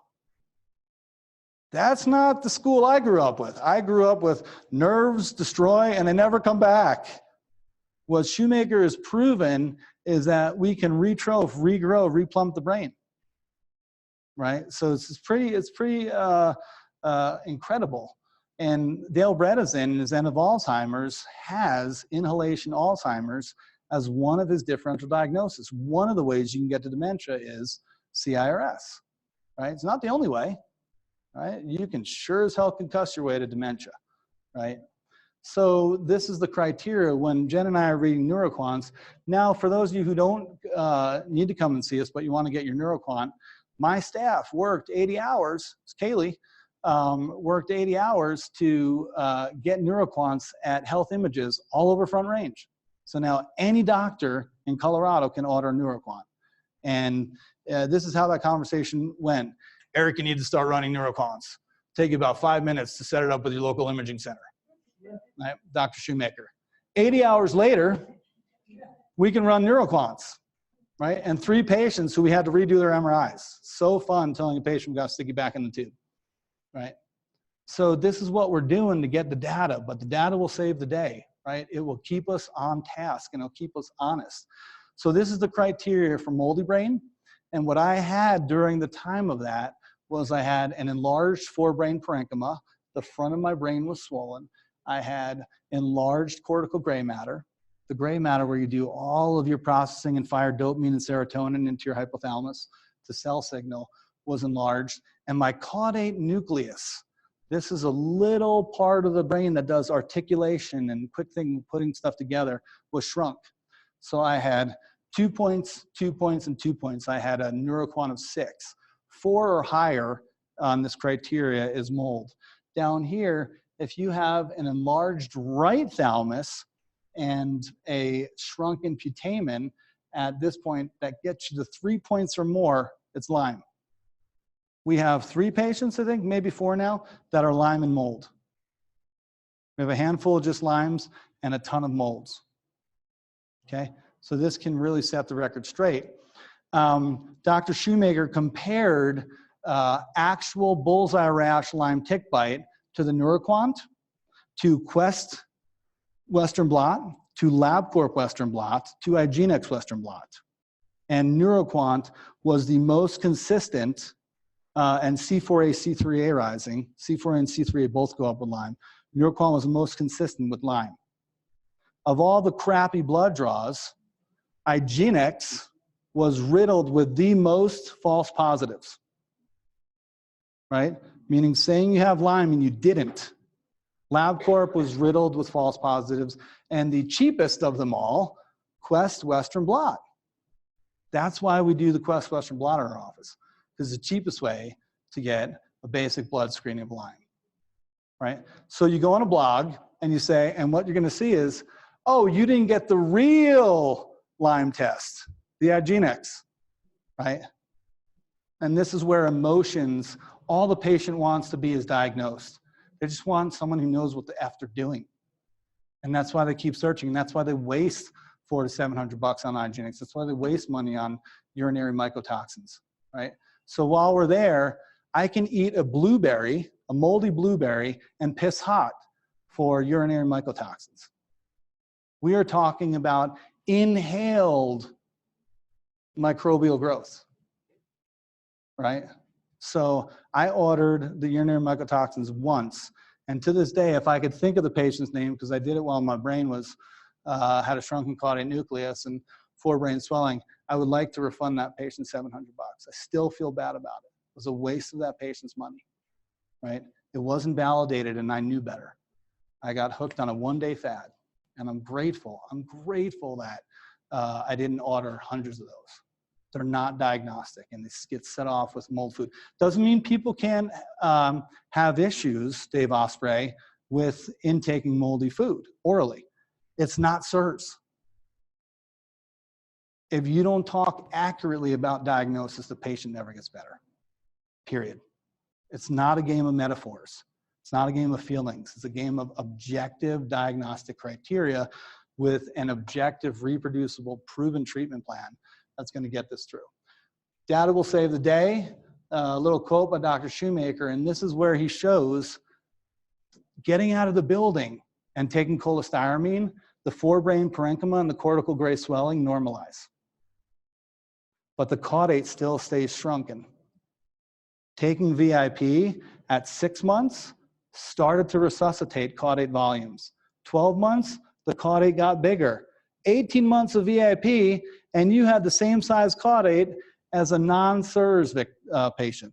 You are no longer a victim. You are a fully restored human being, right? So this is what we mean by data will save the day, right? And that's what we have the paper over here. Intranasal VIP safely restores volume to multiple gray matter nuclei in patients with CIRS. Is VIP a treatment for dementia? We don't know yet. But it restores an atrophic volume in CIRS, right? A nerve plummets back up. A shrunken, dehydrated apple got normal in size again. And anatomy dictates function, right? Now the person's brain is working again. All right. So last but not least, I put das Future because I shared these slides with the Integrative Psychiatry Institute, and Dr. Shoemaker is doing ProGene DX. This is now called Genie, G-E-N-I-E. It's a handful of our patients, even after going through the Shoemaker protocol, that aren't better yet. What we get off the Genie, so genetics loads the gun, environment pulls the trigger. Genetics loads the gun, environment pulls the trigger. What we mean by environment pulls the trigger is the nuclei in the mitochondria and the nucleus of the cell was poked enough to start expressing proteins. And those proteins can be inflammatory or they can be anti-inflammatory, right? And what Genie does is it actually looks at, not if you have a gene, that's what we're doing with HLA. We're just looking, do you have the CIRS gene? And then we're putting performance markers like MMP9 and TGF-beta and C4a, C3a with it to try and see, did the gene wake up? Now we can see literally genes transcribing inflammatory products, okay? And this is phenomenal because Jen and I were just on the phone with Dr. Shoemaker and a patient who's radically better, he's about 60, 70% better, functional, but not finished. And what we could see off his Genie is that every single one of the Shoemaker treatment protocol steps are completed. He is out of mold. He is, all the genes that should be dampened by VIP, nose spray, are dampened. He does low dose THC, high dose CBD. There's a gene that shows the inflammatory genetics that CBD should turn off. It showed it on his Genie, so on and so forth. So we figured out this very interesting necrotic experience that is happening at the mitochondrial level that we're working with Dr. Shoemaker on finishing, but it's no longer the Shoemaker protocol. So we will probably start doing Genie on patients more straight out of the gate, but we're in a heavy duty learning phase with Genie. And Genie's gonna put the nail in the coffin on, is it Lyme? Genie can tell you if actinomyces from water damage building is keeping you sick, or is it mold, or is it Lyme? It gets very, very, very detailed, specific on your genomic expression of your mitochondria and your nuclei. It's fascinating. So this is das Future, but I think we're what, 3 patients in? And here's what I'll say about this. We don't need Genie a lot because the Shoemaker protocol has never failed in our clinic once when the steps are done, except for 2 patients that we're doing Genie on. Everyone else is not better yet. They're still in water damage. They're not tolerating cholestyramine. We're fighting the good fight to do that. They still have MARCOMs, right? Maybe they didn't have their look themselves in the mirrors and say goodbye to pizza moment, and they're still eating gliadin, right? Their sex steroids aren't corrected yet, right? You know, like gluten light people. Dr. Karazi, my good buddy who wrote Why My Brain Isn't Working, he'll say, there's no such thing as 99% gluten-free if you make antibodies. No such thing, right? Because one little bite will set off your flu-like responses, right? So we've never seen the protocol fail when every step has been completed. When it's not working, you have to say which step is not truly completed. And 9 times out of 10, everyone understands in this room, you're still getting exposure, right? The other time, maybe we don't have finances for VIP, right? So that's protocol. It ain't easy, but there's an answer. So it's funny, not funny, it's intense for me when we figure out a case, but patients don't like the solution. You ever have that experience? All right, that guy's working for me, he's grinding it, he's figuring some stuff out, but I don't like the answer, right? And in my first years of doctoring, I thought it was hard to tell someone to not eat corn. Try telling someone they have to do a $40,000 mitigation remodel. You bet I'm going for a walk at lunch, getting a little sun, a little fresh air, right? But the only way I feel comfortable doing that is with strict, reproducible diagnostic criteria. It can't be flaky, it can't be shaky. We're asking you to uproot your life and expecting incredible things to happen if it does not get corners cut, right? So if you're not happy, I wonder how your building feels. So we want to remember with mood disorders, we need to have CIRS on the differential diagnostic criteria. And we want this to change nationally. We want the primary care physician to have this in their differential and just be thinking about it. That's what I got for you guys.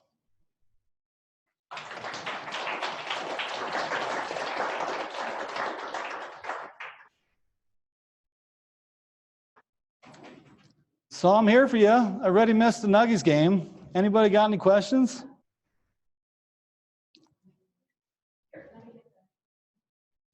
I also want to tell you that Lori and I played a lot of text tagging and phone tagging to make this happen. And I'm just blown away by what you do on a volunteer basis for the CIRS community. So I also want to just,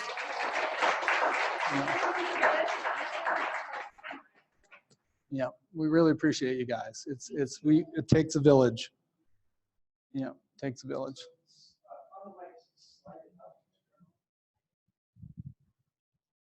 So I want to second that. Lori, I've learned so much from you, and I really appreciate everything you do. For sure. Dr. Dorninger, my question is, are you familiar with Vibrant America's new urine mycotoxin test? And yeah. They're simply saying that depending on what the mold is, they can tell whether it's from food or whatever. Is it helpful at all, or is it just That's a good question. So Vibrant America has a new urinary mycotoxin test, and they're suggesting that they can differentiate whether this is a water damage building exposure or if this is mold food. We've all done the penicillin growing on our bread experiment. And the answer is, I don't know yet. And what I usually do on that, we did this recently with, there's PCR testing for microbes on stool testing, where they're looking for genetic fragments of microbes, but they're not able to actually plate out that microbe for me. And what I do is on like a Friday afternoon, I'll actually call the medical director and I'll just say, show me the data of how you validated that. And with the PCR testing on the stool microbes, they can't show me to grow a bug, right? So what happens for this is practitioners overdose patients on conventional prescriptions and natural antimicrobials that don't work for our children and our children's children. So on my list, if you want to text me, Aaron, I will actually, what I do on that is I set a peer-to-peer and I just politely grill them on, show me the data. And I'm really curious. Now then there's the next thing is, if what Shoemaker would do on that is then you'd have to treat, and then you'd expect that to go away if they were in clean building. You know, and these are some of the things you're supposed to do with validation studies. So I'll briefly explain, like, again, sometimes what happens with Dr. Shoemaker is he's an intense academic, and practitioners can feel a little intimidated by him or maybe feel snubbed, and then they don't have thick enough skin to go home and learn CIRS, right? But what I'll tell you about Richie is he's the most honest, steadfast scientist I've ever learned from. Him and Bill Blanchette, who's my mentor on heart disease and apnea. And what Shoemaker did to prove this for a court of law is the SAIIE trials, or the sequential activation of innate immune elements. And what he did is he took patients who were sick off water damaged buildings, and he pulled their blood while they were sick, C4A, MMP9, TGF-beta, leptin, and then he pulled them out of the building. Remember, step one, remove from exposure. He pulled the blood again, C4A, MMP9, TGF-beta were still elevated. You need step two, cholestyramine. Now you have to strip the biotoxin out of the body. Then he pulled their blood. While on cholestyramine, C4A, MMP9, TGF-beta normalized, and the patient felt better. Then he said, is this curative? Took him off the cholestyramine, pulled it again, and C4A, MMP9, TGF-beta stayed nice and low, and patient felt good. Then he reintroduced them, sequential activation. He reintroduced them back to the moldy building, and day one, he pulled C4A, MMP9, TGF-beta. God bless these patients, right? Day two, he pulled C4A, MMP9, TGF-beta 1, and day three, he pulled MMP9, C4A, TGF-beta 1. And what he saw was that C4A is our first inflammatory cytokine to go up. It goes up within 24 hours. Day two, day three, MMP9 goes up, and then TGF-beta is a little bit more random in when it rises, right? That's called validation, those kind of studies. So we want to see that kind of stuff on a urinary mycotoxin. But, and again, just even if that evidence is water damage building mold, that doesn't tell me if you're in CIRS, right? I could have someone who's the other 76% of America who doesn't have the HLA and are not 5% of the non-HLA CIRS, who's peeing hot for, let's say, hypothetically, we can pick up water damage building mycotoxins and speciate, right? And they can be healthy as a horse. We pull their MMP9, C4A, TGF-beta, and it's normal. We pull their MSH, it's normal. We swab their schnoz, and there's no markons, right? So again, even if you do that, that's not diagnosing CIRS. All it's telling us is you were in a building with water damage molds. Which we might already know. We might already know, but it might not be a big deal for you. I'm not mold happy. If you're one of those people who can do keg stands in a moldy basement in a frat house, God bless you, right? If you can live there with you and your wife and you guys just making love like champs, and you're going on your CrossFit classes and coming home and your muscles recover and you sleep like a baby, enjoy your moldy home. Now my kids can't do a sleepover or a play date at your house, right? But just because you have water damage building exposure doesn't mean you have CIRS. Yeah, but I'll follow up with you on that. Please text me to remind me on that.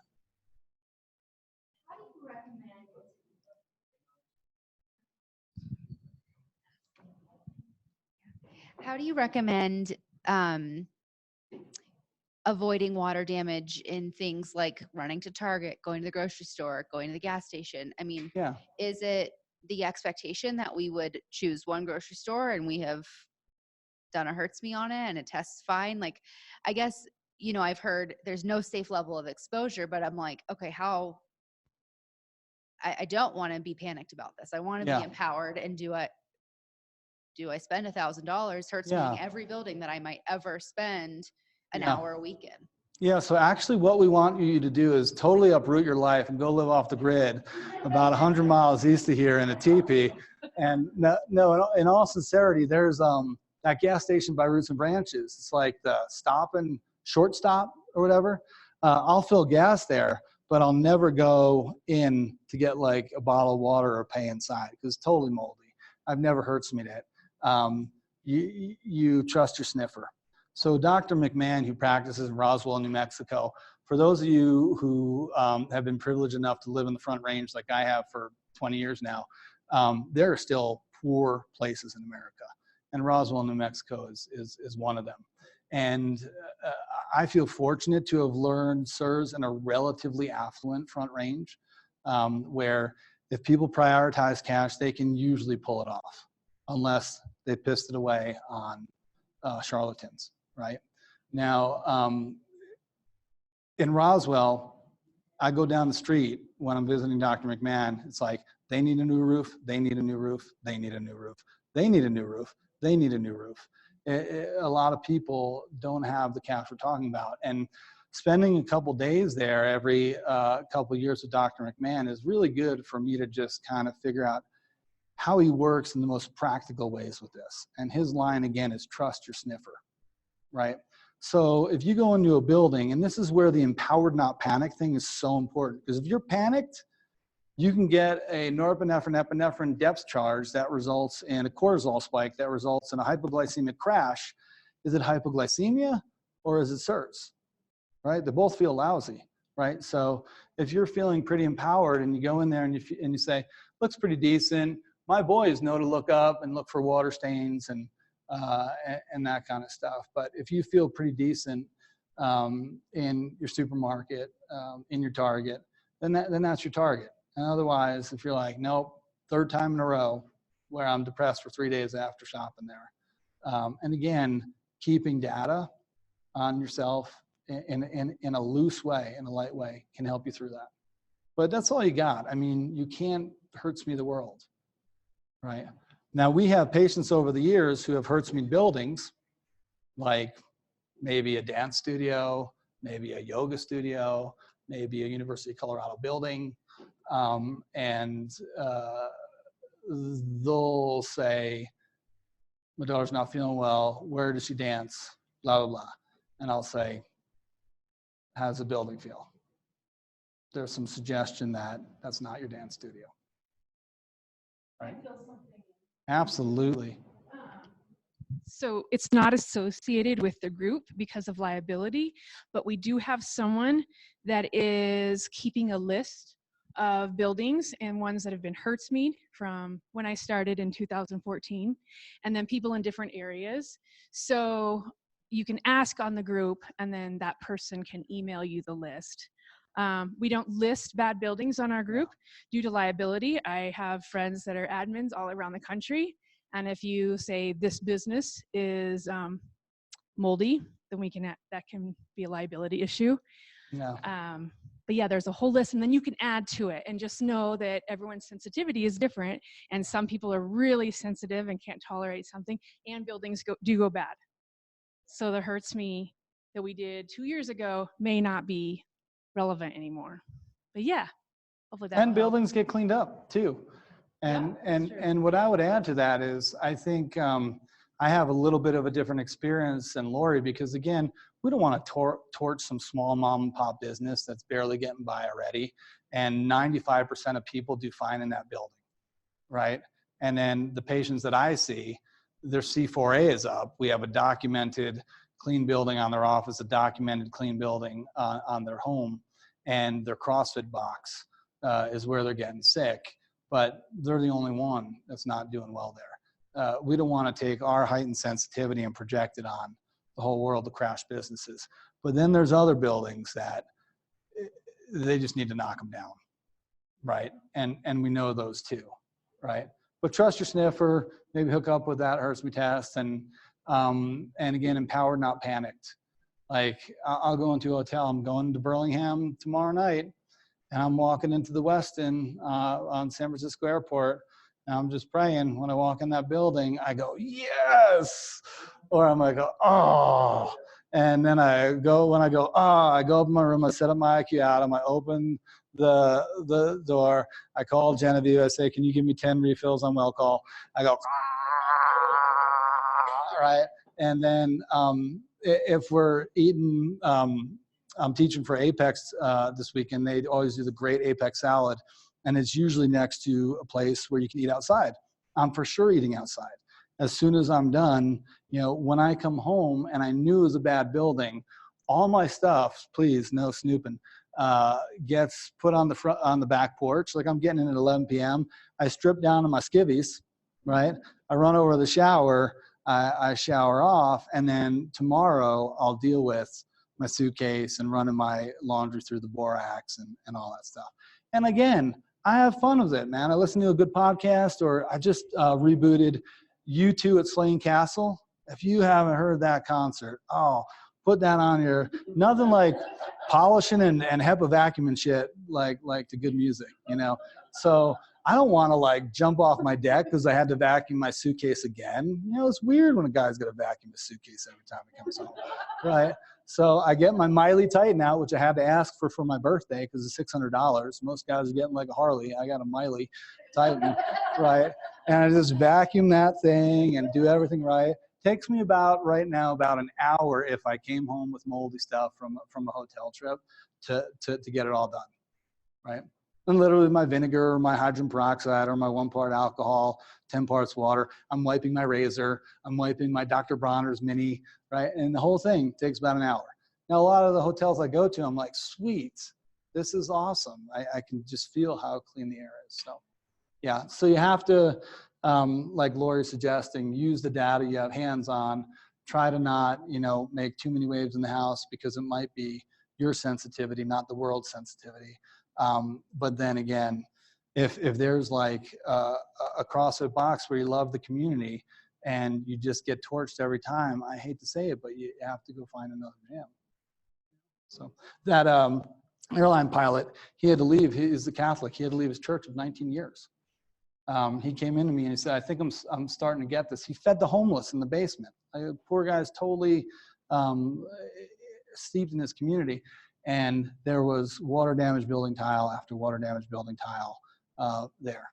It wasn't going to get better there, right? And unfortunately, they didn't have the financial resources to redo the whole facility. So it's tough sometimes. It's really tough. You know.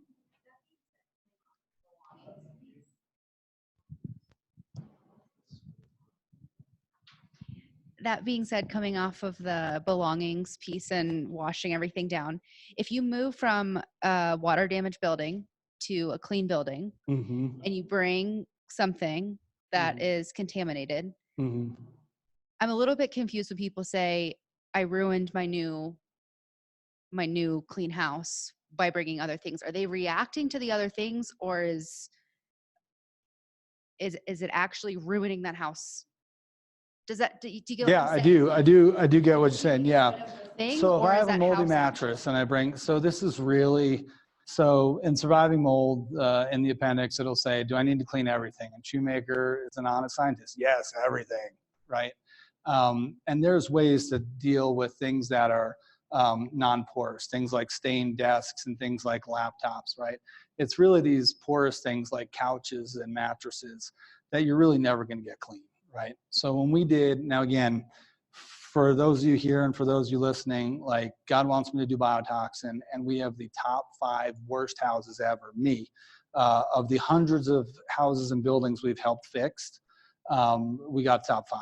So we did 8 rollaway dumpsters, giant rollaway dumpsters of personal belongings. And that included L couches and not expensive stuff, like, but like America Furniture Warehouse and all that. Just, you know, I said a prayer, said, sorry, Mother Earth, boom, we're done, right? If you bring that into your building didn't get water damaged.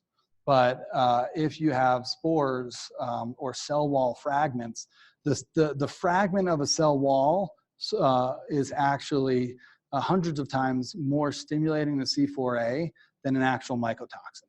So this gets very interesting. And that's where I'll put the video cast I did with Michael Schrantz yesterday up on Roots and Branches Facebook. But one of the things we talked about was filters that do purification versus filters that do removal.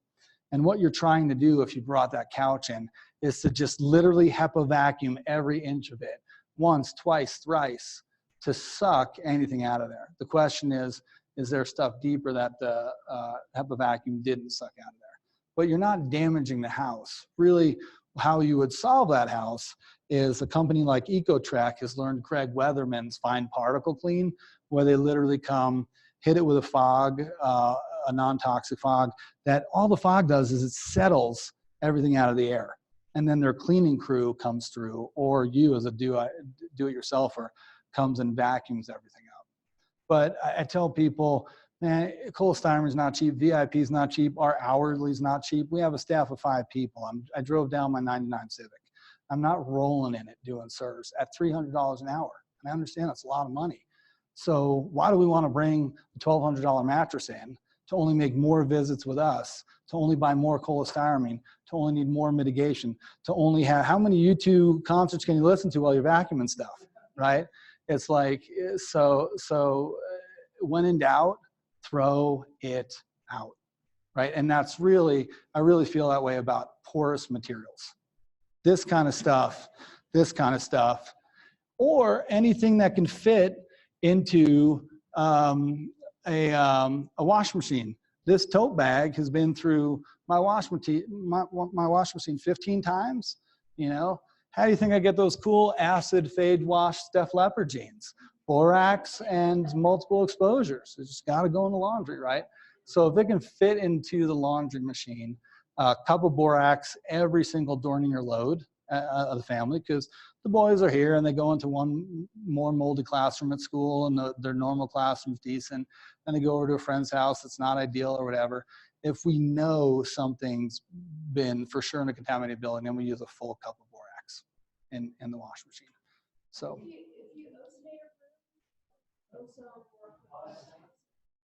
Yeah, Mike's coming your way. If you ozonate a room, how does that? Yeah, so we can go, that video cast that we put up, Mike Schrantz actually put a whole bunch of papers up on ozone. Ozone's problematic because it kills, but it doesn't remove. So remember, a dead mold cell and a dead mold cell wall, cell fragments from that mold, are more stimulating to C4A than the mold cell. So the only time I could ever feel cool with an ozone bomb is if you're for sure going to double, triple HEPA vacuum everything, because you have to remove. If you had a HEPA air filter, Mm-hmm. would that then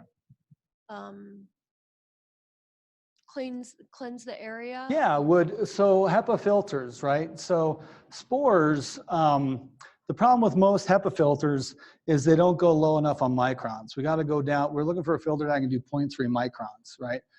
And that's number one. So like a Honeywell kind of $200 filter at Home Depot, not a bad idea. You have to maintain it. Well, you have to change those filters. But the big problem with like, so a molecule, for example, just does purification. It kills, but it doesn't remove. The other thing about a molecule, or even the air oasis that we have at Roots and Branches, that thing's this big, and the fan on it is this big. You have to be able to turn over air to clean it, right? And that's why commercial does better than residential, because like our big box Roots and Branches clinic has giant HVAC on top of the roof, and Myers Heating comes and changes the filters, and the air turns over from those big commercial building motors, right? In your home, the IQ Air, the professional series, the $900 one, that moves 300 cubic feet per minute, which is a lot.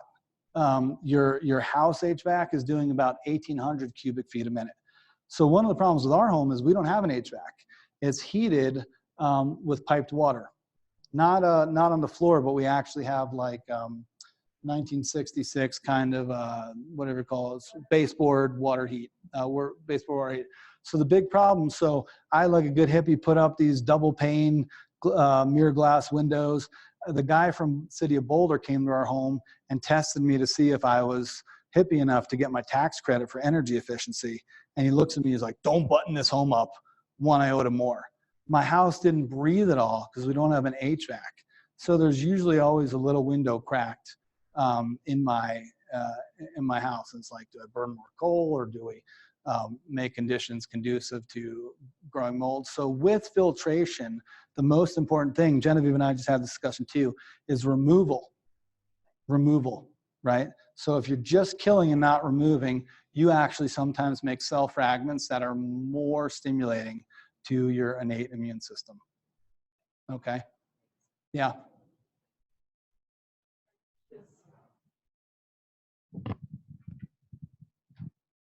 Sorry, just real quick back on that. You said ozone raises the C3 or it just reacts with the C3? Yeah, so what ozone can do is it can kill spores, and dead spores are sometimes even more reactive, because if you get a mold cell to burst, the cell wall fragment, the mannins and dectins, are more stimulating the C4A than the intact viable mold cell was.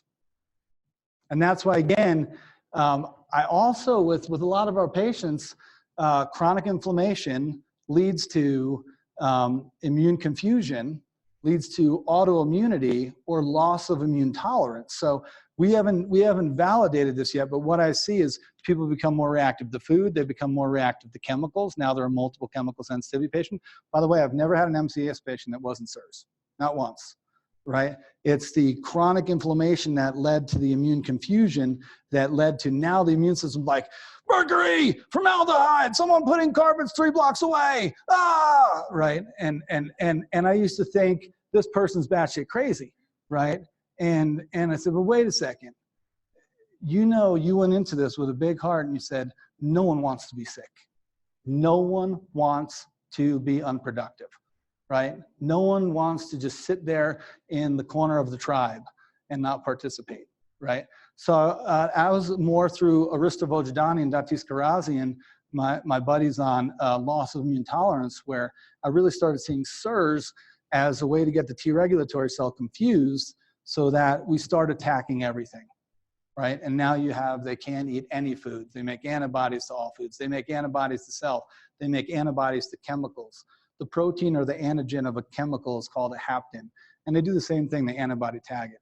So where I get nervous with ozone, it's another chemical. And what Mike did on our video cast is he showed how quickly ozone should clear from an ozone bomb. It's about 3 days. But he'll go into places that have had ozone bombs. 2 weeks later, you can still smell the ozone. He just went into a big Caribbean hotel that hired him to inspect, and they've been using ozone to clean the hotel rooms. And a lot of people get sick off of ozone, right? California literally has ozone standards that you have to be below for things like the Air Oasis puts off a little tiny bit of ozone. That's why I usually just turn mine on when I leave for the day. Then in the morning I turn it off, and with our big commercial filtration, you turn things over. So I'm worried about, you didn't do it, you didn't finish the job, and are the people reactive to the chemical as well? Okay, and then I want to remind everybody, vacuuming stuff, ozones, dry fogging, none of it will remove water damage, right? You need to cut it out like a cancer. Remember ET? All the plastics where ET was freaking out? It's got to be plasticked, and there's got to be an air scrubber in there with negative air pressure, sucking all the air that the workers are tossing around out. Right, because you don't want to pop this open and have the dandelion effect. Now get the other room, and the other room, and the other room. Okay, so. Right here. What is your take on EM1? You've heard of that, I'm sure. I have not. It's that effective microorganism that you can actually put in a mister, and it apparently will devour the mold spores. I don't know about EM1. Yeah, it's like a probiotic. It's like a soil, they use it for the soil, for conditioning the soil and bringing good bacteria into the soil, but I'm hearing a lot about that. Mr. Osprey is pretty good at mixing a lot of good information with bad information. It's very confusing for the CIRS patient. I can't speak to EM1, but like Aaron's topic, Laura, if you want to email me that. I do know that Chris Kresser wrote a pretty good article on using bacterial walls for operating rooms as a way to keep down bacterial growth. And I think there's some curious stuff there. But my gut reaction to that, the EM1, is that you're never going to eat mold that's behind this wall. Right. There's never a substitution for proper mitigation. You know, but I'll look into that. Maybe I can get back to you on that question. You can blast it out to the crew. Yeah, but thanks for introducing me to that. Yeah. Is it on? Is it on? Okay, thank you. I want to thank you both for the presentation. I've learned so much, and this has been just so priceless. So thank you. Awesome. And I think you've already answered my questions, but was just wondering if you're able to share vector mold mitigators, but I think you already mentioned trans. Yeah. And then EcoTrack. Yeah, so who we refer to for inspection is Mold Inspection Sciences locally, and that's Brandon Apple. And then he's our local, and then Mike Schranz comes up once in a while from Arizona, and what we try and do is get a couple families or a couple homeowners together so that they can split his trip fee. Again, we are always thinking about your finances, but we are always thinking you also can cut corners. So Mike Schranz will actually save sometimes for the more complicated homes because I think he's the smartest IEP. And then we use EcoTrek, EcoTreck. And I have no financial relationships with these folks. The way I actually bumped into EcoTrek is we had a couple homes that were coming in really clean hurts me after the mitigation. I was like, who's doing this? And it was EcoTrek. So I called them up and said, hey, can I buy you guys lunch? I don't want lunch bought for me. And we started talking. What they did, which means a lot to me, is they started coming to the Shoemaker conferences. And what's amazing about the Shoemaker conferences is it's one day of indoor environmental professionals, including inspectors and mitigators, giving peer-reviewed talks on what we're finding, better ways to do it, and then 1 day of doctors, and then a half day of usually a sprinkling of both. And then we all mingle together. And I can't tell you how much I learn about building envelopes, because of step one, I literally tell them, I had Ecotrex employees come to Roots and Branches, and their owner bought them all lunch. And I gave a 15-minute talk just on, thank you guys for doing your job right, because if you don't do your job right, my job doesn't work, right? And over and over again, fool me once, shame on you. Fool me 100 times, shame on me, right? So I was trying to explain to them the case where their work stopped a young suicide adolescent and depression cleared, right? They need to know when they're polishing crap that it's meaningful, right? Because you guys can't get out alive. You don't have the glory story. You don't have the markers coming down. You don't have the, whoa, I actually went for a run today. I haven't gone for a run in 5 years, right? If we can't get you in clean build, right? Matt runs the Boulder office. Kevin is the owner, and he's up in Steamboat Springs. And I really talked to Matt about trying to get back to you guys, but we refer a lot of people to them, right? And we refer a lot of people to them because they understand the Shoemaker protocol and its basics, and they understand proper mitigation, and then they also offer fine particle clean. So a lot of times if someone's had a lot of work done to their place and they're still testing hot on the hurts me, they don't need more mitigation. Everything's been ripped out.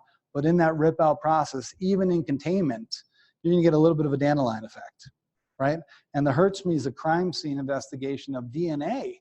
So you could have a plumber who was just in a stachybotrys bathroom tracking a spore, right? And that's why I would say when you're doing the hurts me cloth, never below 3 feet, never in doorways where people walk in, never legacy dust. You don't want to go down to that pool table where no one's played pool for 5 years and it's got one of those pool lights and you go, because it's not an honest evaluation of the general air you're cleaning, right?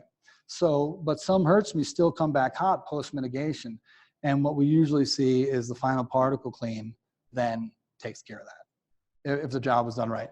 And what I'll tell you, one of their specialties is crawl spaces. I will eat sashimi off of an Ecotrex crawl space. It's gorgeous. And the other thing that's super important for you guys and viewers is we have radon all over Colorado. And that's nothing to do with CIRS. It's just another problem that causes bronchiogenic carcinoma of the lung or lung cancer. And people will say, oh, I got my crawl space treated. And you go in there and it looks like a sleeping bag of 1 mil plastic that's kind of scattered. When you do a crawl space for radon, it has to be even thicker than for mold. And you have to literally run it up the wall and glue it to the wall. Because if you nail it, even a nail on the wall will allow radon to still be coming through, right? So I really thank my dad for instilling, yeah, Eric, do it right the first time in me, because that's the only way a patient has a chance. And I can't promise you that people who come to Roots and Branches, everyone gets better. I'd be full of it. We deal with high complexity cases that you guys understand, right? But we never let go of our intention of doing it right the first time. And we're trying to control variables, right?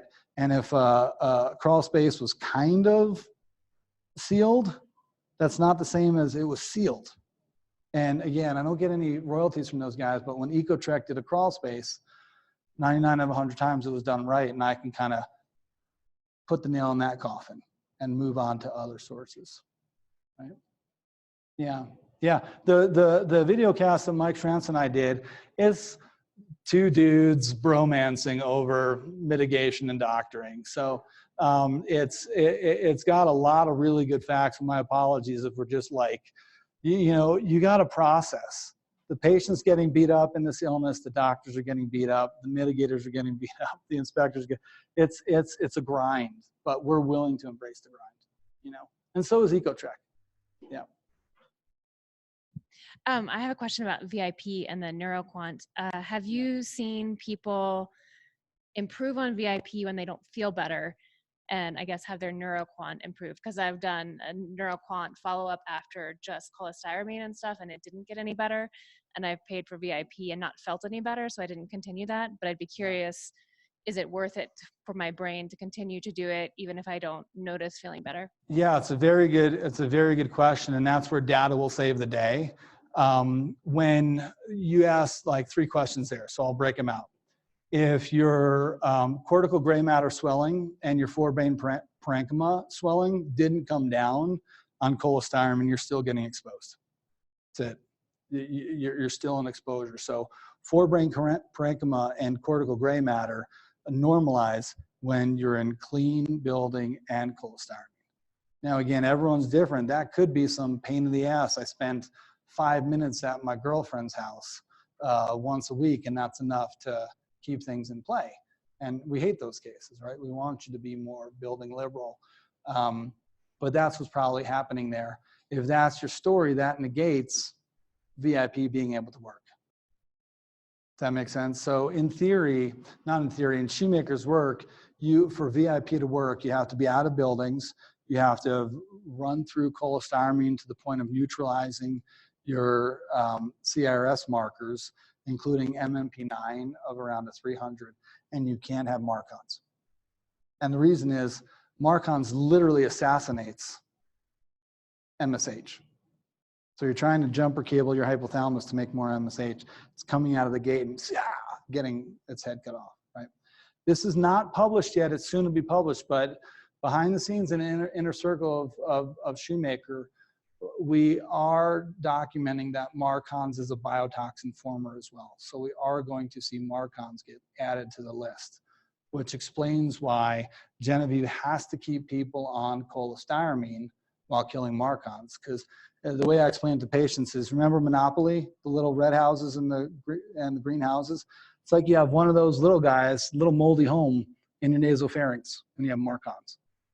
So even if you're in clean building and you're on cholestyramine, but we're not done killing Marcons, you're still in biotoxin exposure. And there's no way VIP is gonna work in that situation. If you want, I'm happy for you two to always look at your labs. And I'm curious to see if you've been running your CIRS inflammatory markers with those, because if they're still high, you're still in exposure. Yep. Or if your Marcon's positive. So proud moment for me, we're a mom and pop clinic in a hole in the wall in Boulder, Colorado, and no one sends more Marcon swabs to Joe Musto Microbiology DX in our clinic. What that means is we swab and then we re-swab. And if you're still positive, we re-swab again. And if you're still positive, we re-swab again. The most important Marcon swab is the one that proved it's freaking gone, right? And Marcons can have 4 stubborn situations. You're still in water damaged building, crashing your MSH so it can exist. Your partner, your lover has Marcons, right? And you just keep swapping things back and forth. The dog has Marcons, right? When did Richie get the gonads to swab the first dog for Marcons, right? Right. This is, you know, I truly am grateful for the lengths he's gone to, right? Cats don't harbor Marcons, dogs do, right? My cat did vector aspergillus from a moldy wood pile to my face every night for about 9 months. That was fun. That was an underlying cause. And then the last one is Marcons can penetrate the dental bone. So what we do in our clinic is if Marcons isn't coming around, we'll do a 3D cone beam CT of the dental. Your traditional panoramics misses 1 out of 3 dental infections. Okay, so right now, 1 out of 3 people with dental infection are leaving the dentist's office being told they don't have infection. Okay, that doesn't mean that infection is Marcons, but we use the 3D cone beam to look for infection. Instead of doing an image like this, it does it like this and builds a 3-dimensional kind of like a clay structure of your bone, and we can see periapical periodontitis. I had Marcons. This was a failed root canal. Ripped out. Did I mention God wants me to know biotoxin, right? We swab this 2 socket, we swab this 2 socket, we swab this 2 socket. Marcon's positive, Marcon's positive, Marcon's positive. That's where Genevieve had to roll into rifampin with me because that's an oral antibiotic that penetrates the dental bone, and where I'm not going to get to my dental bone with EDTA spray to kill the Marcons in my dental bone. Okay, so those are your big 4. You understand when I say it works every time as long as the steps are truly finished, how frustrating that can be? And I would swab my nose, Marcon's was gone. I'd wake up. For me, Marcon's has a little crusty feel to it. I turn to my wife, I go, I got Marcon's again, right? We'd swab me, send it in, Marcon's again. Then we'd treat me, you know, and then fortunately around 2016, we understood it can penetrate the dental bone. I knocked his tooth out, adult tooth at 5 years old, and I knew my dental was a smoking gun, but I didn't know if it was Marcon's. So while I was under, I made them take photos of them swabbing my mouth to prove that they actually swabbed my tooth sockets and Marcon's.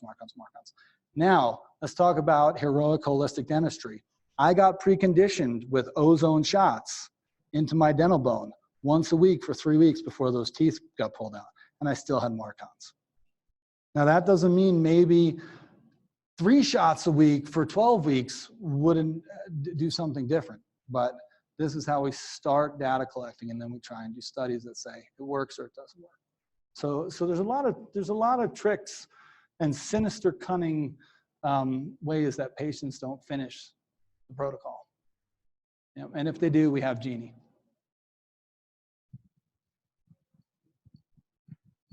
I have a question about Jeannie.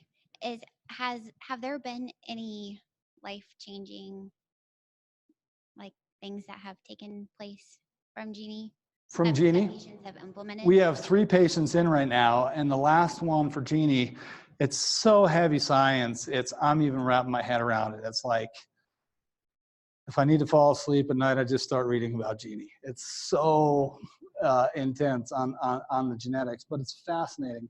And the gentleman that we just had on Monday, and Dr. Shoemaker is on every Jeannie report phone call. You get a consult with him. So it's at least Genevieve and Shoemaker with the patient. I try and rearrange my day so I can sit in because it's just mind-blowing. And I really want to see those people write me a nice holiday card and say, I'm all better, see you never, right? That's my goal, right? And so it's nice to finish the journey with patients who have come into our clinic. And this last patient, the only thing that we have for this, what are they called? Necroptics. It's a really wild story. That's suggested in the literature is hyperbaric oxygen therapy down to 2 atmospheres. Shows to arrest this problem he's having. And the literature is suggestive that at 3 1-hour hyperbaric oxygen therapies a week for 3 weeks, he should feel better. We're just about to start that with him. So the whole point is what the Jeannie is doing is it's helping us get more specific with other treatment ideas when all the inflammatory genes are suppressed that VIP should suggest all the cholestyramine is gone. They're no longer in water damage building or showing actinomyces. They don't have Lyme, right? And interestingly, Shoemaker was thinking about this with ciguatera cases 20 years ago. Some of his ciguatera seafood cases, thanks guys. Some of the ciguatera cases weren't getting better. And he said, I need transcriptomics. He's been working on transcriptomics for 20 freaking years. And he had it figured out about 4 years ago, and he's been validating the Jeannie for 4 years, making sure it's button-proof tight. So to be continued, but we have 3 targeted treatments for those 3 patients that we wouldn't have known what to do that are outside of traditional CIRS that will influence how we do things 5 years from now, 10 years from now. Yeah. But the first patient we did, Jeannie, it proved that she was still in actinomyces exposure. And interestingly, actinomyces doesn't show up on a Hertz-Mierme. So EnviroBiomics now, Mycometric's still a great company, but EnviroBiomics down in Texas is adding actinomyces and endotoxin testing to their Swiffer cloth. and their vacuum cassette. Yes, $500 test. Yeah, that's right. The Cadillac. Without any expediting. That's right, without any explanation. Yeah, just sit there and feel depressed, hoping for those results to come. Yeah, yeah. So that's another good point. Is the first Genie we did, Hertzme's were less than 11, and looking pretty darn clean. I think one was a Hertzme of 4, Aspergillus, another was a Hertzme of 8, Aspergillus penicillioides, and versicolor. So she was still in exposure, but it was actinomyces. Yeah. But you're not wrong to think that well-funded people, whether it's your own money or someone else's, have a better chance of getting through the protocol. It doesn't mean everyone else shouldn't be begging, borrowing, and stealing to get through the protocol. It's not an excuse to not get yourself treated. You just have to get creative, right? We are not a bank. We are not a loan officer. What I do for you guys is I put my kids to bed and I keep studying, right? That's my job, right? But we've found single moms with 3 kids come up with creative ways to do it. You can do it, but if you stay in a victim state, you don't problem solve, right? You need empowerment, not panic. And you got to dig deep to that last spiritual fume in your gas tank. You got to go deep, you know.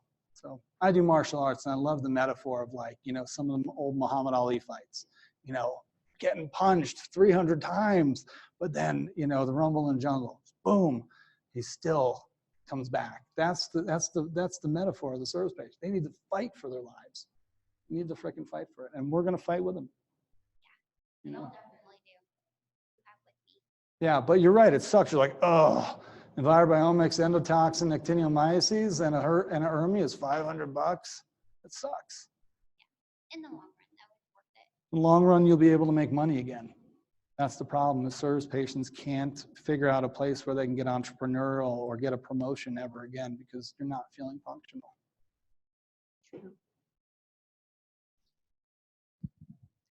I have a question about white matter in the brain. Yeah. Is that I know a lot of people like us have some degree of it, whether it's a little or a lot, or at least people I've asked. I'm just wondering, does that get better with CIRS treatment? And do you know of other treatments to treat it? Yeah, it's a great question. So quick anatomy of the brain. Gray matter means the brain cell has a nucleus in it.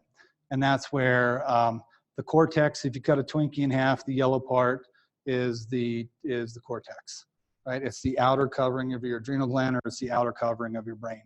That's where you do a lot of your processing. That's where you do computing and figuring stuff out. And then you fire what those messages should be through your white matter. And white matter needs to be really fast. It doesn't have a nucleus in it because it's just meant to move signals really quick. MS, multiple sclerosis, is an autoimmune attack on the white matter. And that's where the gray matter, my left cortex, is telling my right leg to move, and it's not moving anymore because the highway has been destroyed, has been exploded.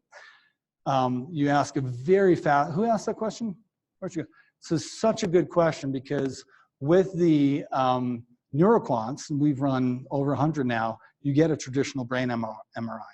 And on often very young people, we see white matter lesions secondary to ischemic disease. So they're telling me the 37-year-old in front of me with normal blood pressure has clogged carotid arteries and is behaving like an 87-year-old heart disease patient, not getting blood flow to the brain.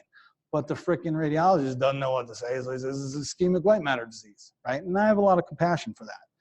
What we know from things like MS is you don't show white matter lesions until you have 40% destruction of white matter. So this is where we need to use the neuroquant in addition to a traditional brain MRI, because we need to catch these brain volume changes sooner. Because if you have white matter lesions, you're already showing 40% destruction of your white matter. So in that, what I've seen is the lesions don't always go away, but the performance improves. So what we do is we stop progression of white matter lesion making. We stop progression of brain inflammation. And then you do a better job with through neuroplasticity with what you got.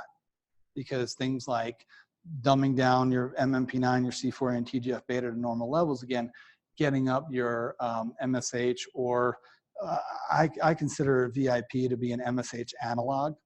In Shoemaker's 10,000 cases, only 20% of MSH were stored on lab. So we tell people, don't go chasing MSH, just tell me if you feel better.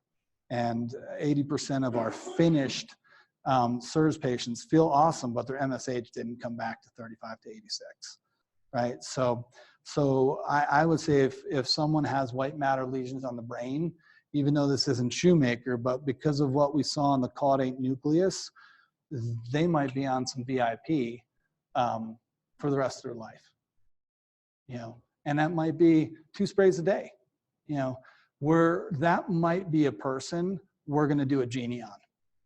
And the younger they are with white matter lesions, the more I'm going to do a Genie, because I want to make sure the Genie doesn't just check CIRS inflammatory pathways. It looks at histamine pathways. It looks at cannabinoid pathways. It's phenomenal. So we want to make sure we're addressing every source of inflammation in someone with white matter lesions. Yeah, and their brain performs again, you know. But I don't have enough data to tell you if lesions have ever disappeared on that. Yep. We good?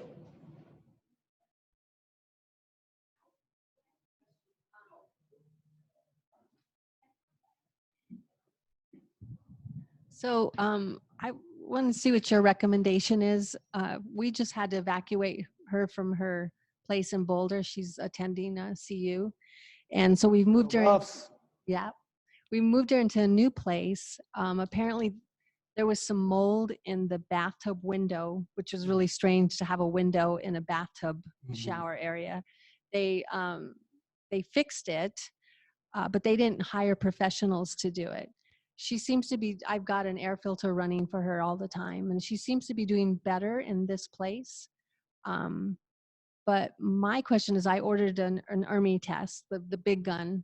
And what are your recommendations for, because the landowner isn't really, the landlord's not really willing to bring in a team to check everything out. He was willing to get it fixed. So I want to, and he's going to pay for the ERMI, but where should I, you know, do the testing? So are you documented CIRS? Yes, she is. Someone has run National Jewish C4A, C3A, and UMP9, TGF beta, alpha MSH. You've been swabbed for Marcons? No. Okay, we're cutting corners already. So straight out of the gate, you need to get a fulminant diagnosis going. Okay. And that makes a big difference in how we think through it. Because, for example, if you have Marcons and you're still in a water damaged building, we'll never get rid of Marcons.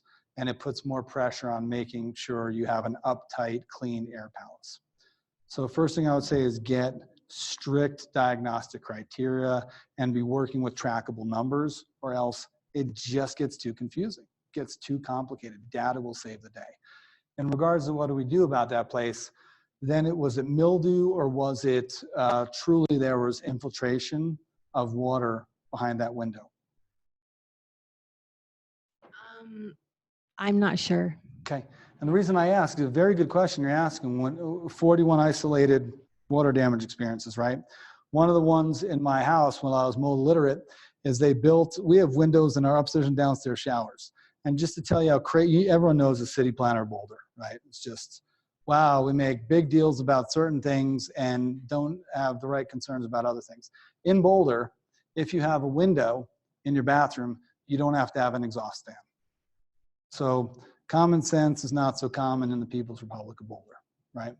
So a lot of times those bathrooms make me nervous because you get high humidity levels if you don't have an exhaust fan to clean your post-shower water. And Walemia on the ERMI and on the HERTSMI can source its water from 40% humidity or higher, right? And about a third of our practice is out of state. And when people come up from Florida, when people come up from Houston, they all have Walemia on their HERTSMIs because the moisture levels, the humidity levels are so high. So we have one concern of, is there a exhaust fan in the bathroom? There is. There's the fan that when you Okay. shower, yeah. So what I would suggest you do is turn on an exhaust fan and just never turn it off, right? So as long as your shower steaming, you enjoy a nice hot shower, but you come into the shower the next day and the shower curtain's dry and the place came down to 40% humidity or maybe a little lower, we're good there. And then was it mildew or did water intrude? In our upstairs bathroom, they tiled the windowsill so that it pitched into the window. So people would take showers and water would just pool here. When I remodeled that as a mold illiterate dreaded gene person, I ripped the wall out of the tile and it was full of half-eaten black 2x4s. And my neighbor was a roofer and I said, John, was there a fire in this house? He's like, no, that's Stachybotrys mold. The 2x4s were literally 2x1.5 because the mold had eaten through it so much. So what we're worried about is there water behind that wall? And one of the telltale signs of that, you can have an inspector use a moisture meter there. But in that shower, you could push on the tile and it felt like the tile was starting to fall off. And the reason is the microbial growth is breaking the compound for the tile and starting to come off, okay? If you're feeling better, that's a very good sign. I would get your blood pulled and I would look at C4A, TGF-beta, MMP9, also look at which markers were hot. I'd go back in time and correct, getting a Marcon swab. And I'd just see like the sequential activation of innate immune elements if your markers were low. And if they were low, I wouldn't worry too much about it. I would say, good enough, we're moving on, right? Running a good particle removing filter is a good idea, right? Something like Austin Air or IQ have good turnover. Remember, it's got to have a big enough fan to suck air in so the room turns over. And then getting an ERMI is good. The time we tell patients to get ERMIs over HERTSMIs is if they need it to break a lease or get out of some kind of financial contract in the building. I tell patients every day, I'm not a lawyer, I'm not going to court for you. Scott McMahon is actually our specialist at doing that, and he's dang good at it. But we're happy if you're a patient of mine for me to write a letter and talk about the ERMI and say why this is going to keep making you sick. The ERMI is more studied and via the EPA. There's more papers on it, so it's a little more sturdy in a court of law. So that's why we say use the ERMI in that situation. So I'd do an ERMI. I'd run your CIRS inflammatory markers, see where you're at. And if you're feeling good and your markers are low, move on. Move on, right? And we don't have to go like finding mold, right? It's just if your markers aren't coming down and you don't feel better, or if you feel better but not out of the woods, and MMP9 should be around a 300. We talk about MMP9 in hundreds. If it's like a 450, 500, maybe there's a little bit of exposure. If you have an MMP9 of 1,000, that place or some place is still not good enough. And are you on cholestyramine at this point? Yeah. So the other thing, the next question is, who are you off cholestyramine? Because remember, cholestyramine is protecting you by doing biotoxin in, biotoxin out. Biotoxin in, biotoxin out, right? I'm on cholestyramine. I'm on well call right now because I'm going to the hotel tomorrow, right? So remember, then eventually we want to see, can you be off cholestyramine? And some of our patients in mediocre homes, it's not the most moldy place ever, but their markers are normal on CSM or well call, and as soon as they get taken off, they spike again. That means they're still in exposure. Okay. So good luck on that one. Yeah, but you might be better off than you think. Yeah. So.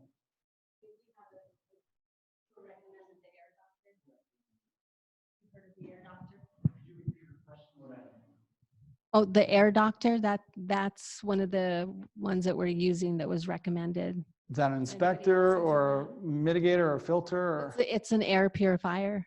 Okay. Yeah. So purification is a very confusing term. What I'm curious about is it removing particulate?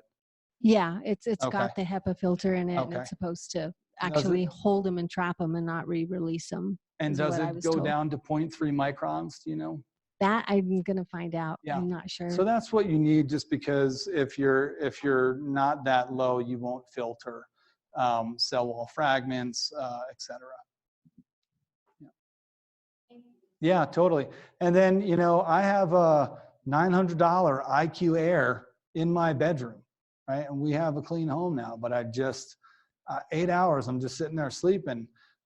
One of the reasons I don't get sicker quicker is I'm putting my body into places for long hours that have good air, right? You know, Eric Johnson, remember, he went out and raked sand in the desert, and all of a sudden he's like, I feel better. Right? And he was out there for a long time. And he's, you know, publicly shares, he's not a patient of mine, he's well known in the CIRS community, as publicly shares as someone who's one of the most triggered of all patients of all time. So as many hours as you can spend, and a good extraction is just an insurance policy. Again, the IQ Air doesn't rip water damage from behind that wall, right? So if you're in that shower like 3 months from now and you're like, huh, mushy tile, that's water behind the wall, right? But common sense is not so common. Yeah. I was wondering how big a driver mast cells, like mast cell activations, Yeah. disorder are for CIRS, and if Shoemaker and his research group or other groups are looking into the correlation. Yeah. Driver, and if is it common, more like, is it like the majority of patients, or do we know? Yeah, it's a good question. So there is a strict criteria for MCAS, or mast cell activation syndrome. And I see patient after patient after patient that I bat second on got told they have mast cell activation syndrome, and they did not get the strict diagnostic criteria done. It's not there. I'll requisition all labs. It's not there. The problem with MCAS, yeah, so it's the new fad. I went to Bastyr, right? I know the fads will come and they'll come and they'll come and they'll come. And even if some of them are real, like let's take MCAS or let's take SIBO, small intestinal bacterial overgrowth, right? It's a symptom. It's not the cause. Why you have small intestinal bacterial overgrowth is the cause, right? Why you have MCAS is the cause. And I think Jeannie is going to help out MCAS a lot because we do have all the histamine pathways on Jeannie. But here's what I'll tell you. Keith Bernstein did a good talk on what he thinks, and this is not gospel. Please don't take this home as this has been super validated and we're doing this. But we think we're going to see subtypes of CIRS patients. And about 20% of his patients have high histamine. And I would say that's about the same for me. That's 1 in 5. It's not a CIRS criteria, but just like there's weight loss resistance CIRS patients and there's thin CIRS patients, we're probably dealing with another set of obesogen genes that maybe get triggered by CIRS, maybe they don't. Maybe we're dealing with just a holistic genetic pie there, and maybe that's the story for MCAS. But what's upsetting is a lot of people aren't getting the diagnostic criteria for MCAS. Then from there, what they didn't do that Shoemaker did is a treatment that then normalizes the patient. So again, what Shoemaker did is proved cure. Right? I know that's a strong word. Doesn't mean you can't get sick again if you re-inoculate with the exposure, right? But he proved everything normalized, all the symptoms went away. And no one has done that for MCAS, which is, I think, important work. I mean, we have people on antihistamines, we have people on super restricted diets, and some people take VIP outside of the protocol and are doing all kinds of stuff. But what controls the mast cell is T regulatory cells. So T regulatory cells, T cells, there's all kinds of them. There's cytotoxic T cells that kill viruses and cancer. Tregs do what they say. They regulate your immune system. And we know that the mast cell that dumps histamine, that degranulates and dumps histamine, is under the control of T regulatory cells. So where I'm going with MCAS, when the criteria is there, is what do we need to stabilize T regulatory cell function? Which, if you have CIRS and MCAS, CIRS radically undermines T regulatory cell function. That's why TGF-beta 1 goes up. TGF-beta 1 is a measure of T regulatory cell dysfunction. So as TGF-beta1 comes down, it says the Tregs aren't so crazy and just saying, dump histamine and attack everything, and there's formaldehyde, and da-da-da. So in a lot of diseases, autoimmunity, CIRS, asthma, allergy, nasal polyps, certain kidney disorders, as TGF-beta1 is coming down, you're doing right by the patient, right? Things are normalized. So in naturopathy, 5 things documented outside of tonight's talk that if I pulled you out of the Congo 500 years ago, what would be intact? You would have normal glutathione levels. You'd have 10 times the fat-soluble vitamins. This is the Weston Price story, for those of you who know the dentist who looked at indigenous populations. You'd have EPA, DHA levels up to 10%, fish oil levels, whether that's from eating wild boar or wild buffalo or Copper River salmon as Native American Indian in Oregon, right? You'd have gut biome intact. Now you might die of the plague, but you didn't get amoxicillin for your ear infection, right? You're not on 1,200 milligrams of Advil to do the triathlon, right? And you're not on oral birth control pill. These are all things that disturb gut biome, right? And you'd have intact short-chain fatty acids. Short-chain fatty acids are the byproduct of probiotics fermenting vegetable fiber. So you eat veggies with a good intact gut biome and you make short-chain fatty acids. All 5 of those, for lack of a better word, massage the shoulders of the T regulatory cell and say, you're relaxed, you're rested, you're smart, you make good decisions, right? And again, mast cells are under the control of T regulatory cells. So when I see MCS, I'm still saying, but why are you dumping histamine, right? And I promise you, when I bat second on those cases, we find low short chain fatty acids. We find CIRS. We find what I don't have an answer for you yet is there a more specific treatment protocol to do that? What I'm doing right now is I look at the individual, everything a T regulatory cell needs to function properly. I check on them, and then I support what's off in that individual. We are seeing improved outcomes for them. Yeah, one last thing on histamine, because it's important to know. In, I believe it's animal studies, it's not in human studies, when you give VIP, vasoactive intestinal peptide, for the first week or 2, it can increase histamine dumping. But then VIP starts to raise MSH, and even if MSH doesn't come up on lab, it tends to modulate T regulatory cells, and it decreases histamine dumping. And as a guy who has high histamine problems from grass pollen, high histamine can cause depression. So when the grass pollen comes out, I can get depressed. I'll pull my whole blood cell histamine. Grass pollen's not out yet. Grass pollen comes up. I feel a little low. I'll pull my histamine. It's through the roof. Then around July 4th, the grass pollen comes down, and I'm my good old happy self again, right? So what we know about that is Mary Ackerley, the psychiatrist, said, when we're doing VIP, if you have a histamine dumping patient, you have to go really slow and ramp it up. Because again, the first 2 weeks you can aggravate their histamine, and then thereafter you can modulate their histamine. So, and that's where people are like, that didn't work for me. And we're like, slow it down and put it in neutral. We talked about it might be a couple weeks of aggravation before you get the goodies, right? Thank you guys for coming out. I know it's getting late. Really appreciate you.